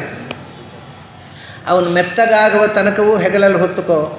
ಯಾವಾಗ ಮೆತ್ತಗಾಗಿ ಅವನು ಸಬ್ಮಿಸಿವ್ ಆಗ್ತಾನೆ, ನಿನಗೆ ಸರೆಂಡರ್ ಆಗ್ತಾನೆ, ಆ ಕ್ಷಣದಲ್ಲಿ ಹೆಗಲಿಂದ ತೆರೆದು ನೆಲಕ್ಕೆ ಚಚ್ಚಿ ಪುಡಿ ಮಾಡಿಬಿಡು ಅವನನ್ನು. ಸೊ ಅವನನ್ನು ಪ್ರೀತಿಸುವುದು ಯಾಕೆಂದರೆ to destroy him, love him and through love destroy him. ಅಂದ ಸ್ನೇಹದ ಹಿಂದೆ ದ್ವೇಷ ಇರುತ್ತೆ, ದ್ವೇಷದ ಹಿಂದೆ ಸ್ನೇಹ ಇರುತ್ತೆ. ಇದನ್ನು ತೀರ್ಮಾನ ಮಾಡುವುದು ಬಹಳ ಕಷ್ಟ. ಆದ್ದರಿಂದ ಮೇಲು ನೋಟಕ್ಕೆ ಇರತಕ್ಕಂಥ ಸ್ನೇಹ ದ್ವೇಷ ಇದೆಲ್ಲವನ್ನು ಬಿಟ್ಟು ಇದರ ಆಚೆಗೆ ನಿಂತುಬಿಡು. ಯಾವುದನ್ನು ಅದನ್ನು ದೊಡ್ಡ ಸಾಧನೆಯಲ್ಲಿ ನಿನಗೆ ಆಗದವರು ಒಂದು. ಇನ್ನೊಂದೇನು ಗೊತ್ತುಂಟ, ಆಗದವರಿದ್ದಾರಲ್ಲ, ಪುರಂದರದಾಸರು ಇದಕ್ಕೆ ಹೇಳಿದ ನಿಂದಕರಿರಬೇಕು. ಈ ಟೀಕೆ ಮಾಡೋರಿದ್ದಾರಲ್ಲ, ಅವರಿಂದ ನಮ್ಮ ಸಾಧನೆಗೆ ಬಹಳ ಉಪಕಾರ ಉಂಟು. 2 ಸಂಗತಿ. ಅವರು ಟೀಕೆ ಮಾಡುವುದನ್ನು ನಾವು ಕೇಳಬೇಕು, ಕೇಳಿಸ್ಕೋಬೇಕು. ಬಹಳ ಕಷ್ಟ ಏನಂದರೆ ಅವ್ರು ಎದುರಲ್ಲಿ ಹೇಳೋಲ್ಲ, ಹಿಮ್ಮದಿಂದ ಹೇಳ್ತಾರೆ. ಎದುರೇ ಹೇಳಿದ್ರೆ ಕೇಳಿ ತಿದ್ದುಕೊಳ್ಳೋದಾದವರು ತಿದ್ದಿಕೊಳ್ಳಬೇಕು ನಾವು. ಅವರು ಟೀಕೆ ಮಾಡೋರ ಟೀಕೆಯಲ್ಲಿ ನಿಜವಾಗಿ ನನ್ನಲ್ಲಿರ್ತಕ್ಕ ಯಾವ ಡಿಫೆಕ್ಟನ್ನು ಅವ್ರು ಪಾಯಿಂಟ್ಔಟ್ ಮಾಡಿದ್ದಾರೆ ಅದನ್ನು ತಿದ್ದಿಕೊಳ್ಬೇಕು ನಾವು. ಒಂದು ಪಕ್ಷಕ್ಕೆ ಅವರು ಹೇಳಿದ ಡಿಫೆಕ್ಟ್ ನನ್ನಲ್ಲಿ ಇಲ್ಲ, ಬಿಟ್ಟು ಬಿಡಿ ಅಷ್ಟೇ. ಏನಿಲ್ಲ. ಅದರಿಂದ ನಿಂದಕರು ಇರುವುದರಿಂದ ನನ್ನನ್ನು ನಾನು ತಿದ್ದಿಕೊಳ್ಳೋದಕ್ಕೆ ಉಪಕಾರ ಆಯಿತು. ತಿದ್ದಿಕೊಳ್ಳುವ ಅಂಶ ಇಲ್ಲ. ಅಷ್ಟೇ ಅಲ್ಲ, ಇನ್ನೊಂದು ಉಂಟು. ಏನು ಅಂದರೆ, ನಿಂದಕರು ನಿಂದೆ ಮಾಡುವ ಮೂಲಕ ನಮ್ಮಲ್ಲಿ ಇರುವ ನಿಂದ್ಯವಾದ ದೋಷಗಳನ್ನೆಲ್ಲ ಅದರ ಫಲವನ್ನು ಅವರು ತಗೊಳ್ತಾ ಇರ್ತಾರೆ, ಅದರ ಶಾರ ಅವರಿಗೆ ಹೋಗ್ತಾ ಇರ್ತದೆ. ಈ ಹೊಗಳುವವರು ಹೊಗಳುವ ಮೂಲಕ ನಮ್ಮಲ್ಲಿರುವ ಒಳ್ಳೆಯತನದ ಶಾರ ತಗೊಳ್ತಾ ಇರ್ತಾರೆ. ಆದ್ದರಿಂದ ನಮಗೆ ಸಾಧನೆಯಲ್ಲಿ ಹೊಗಳುವರಿಗಿಂತ ನಿಂದಕರು ಬೇಕಾಗ್ತದೆ. ಇದು ಹೀಗೆ ನಾನಾ ವಿಧವಾದ ಸಮಸ್ಯೆಗಳಿದೆ. ಶತ್ರು ಮಿತ್ರ ಅನ್ನುವ ಕನ್ಸಿಡ್ರೇಷನ್ನು, ಲೋಕದಲ್ಲಿ ಇರತಕ್ಕ ಕನ್ಸಿಡ್ರೇಷನು, ಅಧ್ಯಾತ್ಮದ ಶತ್ರು ಮಿತ್ರ ಭಾವ ಅದು ಒಂದಕ್ಕೊಂದು ತಾಳೆಮೇಳ ಆಗೋದಿಲ್ಲ. ಆಮೇಲೆ ಮೂಲತಃ ಹೇಳಿದಾಗಲೇ ಯಾರು ಶತ್ರು? ವಸ್ತುತಃ ಜೀವಕ್ಕೆ ಶತ್ರುತ್ವವೇ ಇಲ್ಲ. ಜೀವಕ್ಕೆ ಶತ್ರುವೂ ಇಲ್ಲ, ಮಿತ್ರನೂ ಇಲ್ಲ. ನಾಸೂತ ವನತಸ್ಯತ್ವಂ. ಯಾರು ಯಾರಿಗೂ ಏನೂ ಅಲ್ಲ.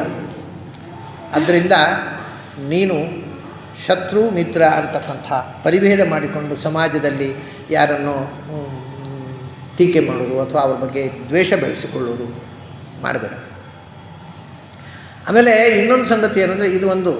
ಆದರೆ ಶತ್ರುವನ್ನು ಮಿತ್ರನನ್ನು ಸಮಾನವಾಗಿ ನೋಡೋದು ಅಂದರೆ ಇನ್ನೊಂದು ಅರ್ಥ ಇದೆ. ಏನು ಅಂದರೆ, ಶತ್ರುವನ್ನು ಶತ್ರುವಾಗಿ ನೋಡೋದು ಮತ್ತು ಮಿತ್ರನನ್ನು ಮಿತ್ರನಾಗಿ ನೋಡೋದು. ಇಲ್ಲದಿದ್ದರೆ ವಿಷಮ ಆಯ್ತದೆ. ಯಾರು ಏನೋ ಅದನ್ನು ಹಾಗೇ ನೋಡೋದು. ಅಲ್ಲಿ ಮತ್ತು ನೀವು ಹಿಂದೆ ಹೇಳಿದ್ದಕ್ಕೆ ಇದಕ್ಕೂ ಕಾಂಟ್ರಡಿಕ್ಷನ್. ಇಲ್ಲಿ ಏನು ಗೊತ್ತುಂಟಾ? ಕ್ವಾಲಿಟಿ. ಆ ವ್ಯಕ್ತಿಯಲ್ಲಿರ್ತಕ್ಕಂಥ, ವ್ಯಕ್ತಿಯ ಮೇಲೆ ದ್ವೇಷ ಇಲ್ಲ, ಯಾರ ಮೇಲೂ ದ್ವೇಷ ಇಲ್ಲ. ಆದರೆ ಆ ವ್ಯಕ್ತಿಯಲ್ಲಿರ್ತಕ್ಕಂಥ ಅಸಹ್ಯವಾದ ದುರ್ಗುಣಗಳಿದ್ದಾವಲ್ಲ, ಅದಕ್ಕೆ ಶತ್ರುತ್ವ. ನಾನು ಅದನ್ನು ಹೇಟ್ ಮಾಡ್ತೇನೆ. ಯಾವುದನ್ನು? ನಿಮ್ಮಲ್ಲಿರುವ ದುರ್ಗುಣವನ್ನು. ಆ ದುರ್ಗುಣವನ್ನು ನನಗೆ ದುರ್ಗುಣವೂ ಒಂದೇ ಸುಗುಣವೂ ಒಂದೇ, ನನಗೇನು ಡಿಸ್ಕ್ರಿಮಿನೇಷನ್ ಮಾಡೋದಿಲ್ಲ, ತಪ್ಪದು. ಸಾಧನೆಯಲ್ಲಿ ದೋಷವನ್ನು ದ್ವೇಷ ಮಾಡಬೇಕು, ಗುಣವನ್ನು ಪ್ರೀತಿ ಮಾಡಬೇಕು. ಅದರಿಂದ ಎಲ್ಲಿ ಶತ್ರುತ್ವ ಇರಬೇಕೋ ಅಲ್ಲಿ ಶತ್ರುತ್ವ, ಎಲ್ಲಿ ಮಿತ್ರತ್ವ ಇರಬೇಕೋ ಅಲ್ಲಿ ಮಿತ್ರತ್ವವನ್ನು ಬಳಸುವುದಕ್ಕೂ ಕೂಡ ಇದೇ ಮಾತು. ಸಮಃ ಶತ್ರುಚ ಮಿತ್ರೇಚ. ಮಿತ್ರನನ್ನು ಮಿತ್ರನಂತೆ ನೋಡು. ಅಂದರೆ ಮಿತ್ರನಲ್ಲಿರ್ತಕ್ಕ ಗುಣಗಳನ್ನು ಪ್ರೀತಿಸು ಮತ್ತು ದುಷ್ಟರಲ್ಲಿರ್ತಕ್ಕ ದೋಷವನ್ನು ದ್ವೇಷಿಸು. ಇಲ್ಲದೇ ಇದ್ದರೆ ಭಗವಂತನನ್ನು ದ್ವೇಷಿಸುವವರನ್ನು ನಾವು ಪ್ರೀತಿಸಬೇಕಾಗತ್ತೆ. ಭಗವಂತನನ್ನು ದ್ವೇಷ ಮಾಡ್ತಾನೆ. ನೀನು ಭಗವಂತನ ದ್ವೇಷ ಮಾಡ್ಬೋದಪ್ಪ, ನಾನು ಮಾಡೋಲ್ಲ. ಯಾಕಂದರೆ ಸಮಶತ್ರುತೆ ಮಿತ್ರೇಚ. ನಾನು ನಿನ್ನನ್ನೂ ಪ್ರೀತಿ ಮಾಡ್ತೇನೆ ಅಂದರೆ ಅವನು ಭಗವಂತನ ಭಕ್ತನೇ ಅಲ್ಲ ಅವನಾಗ. ಹಾಗಾಗಿ ಎಲ್ಲಿ ನಾವು ದ್ವೇಷ ಮಾಡತಕ್ಕಂಥ ದುಷ್ಟ ಗುಣಗಳಿವೆ ಅದರ ಬಗ್ಗೆ ಹೇಸಿಗೆ ಪಡು, ದೂರ ಇಡು, ಬಿಟ್ಟು ಬಿಡು. ಎಲ್ಲಿ ನಾವು ಮೆಚ್ಚುವಂಥ ಗುಣ ಇದೆ ಅಲ್ಲಿ ಮಿತ್ರತ್ವ, ಅಲ್ಲಿ ಸ್ನೇಹ. ಅದನ್ನೇ ಮೈತ್ರಿ, ಕರುಣ, ಮುದಿತತ, ಉಪೇಕ್ಷಾ ಅಂತಕ್ಕಂಥ ಮಾತನ್ನು ಯೋಗಶಾಸ್ತ್ರದಲ್ಲಿ ಪತಂಜಲಿ ಹೇಳ್ತಾರೆ. ಯೋಗಾಭ್ಯಾಸ ಮಾಡುವವರಿಗೆ ಬೇಕಾಗಿರತಕ್ಕ ಗುಣಗಳು 4. ಅದೇ ಮೈತ್ರಿ ಅಂದರೆ ಈ ಮೈತ್ರ ಕರುಣ ಏವಚ. ಇಲ್ಲಿಯೂ ಹೇಳಿದ್ದಾನೆ. ಮೊದಲು ಪ್ರಾರಂಭದಲ್ಲಿ ಈ ಗುಣಗಳನ್ನು ಹೇಳುವಾಗ ಮೈತ್ರಿ ಅಂತ ಹೇಳ್ತಾರೆ. ಇಲ್ಲಿ ಸಮಃ ಶತ್ರುವಚ ಮಿತ್ರೆ. ಮೈತ್ರಿ ಬೇಕು. ಎಲ್ಲಿ ಒಳ್ಳೆಯತನ ಇದೆ ಅಲ್ಲಿ ಸ್ನೇಹ ಮಾಡು, ಒಳ್ಳೆಯವರ ಸಹವಾಸ ಮಾಡು. ಇದು ಮೈತ್ರಿ. ಮತ್ತು ಕರುಣ, ಮುದಿತತ. ಎಲ್ಲಿ ದುಃಖ ಇದೆ ಅಂಥ ದುಃಖಿತರನ್ನು ಕಂಡು ಕರಗು. ಮುದಿತತ. ಎಲ್ಲಿ ಸಂತೋಷ ಇದೆ ಆ ಸಂತೋಷವನ್ನು ಕಂಡು ಸಂತೋಷಪಡು.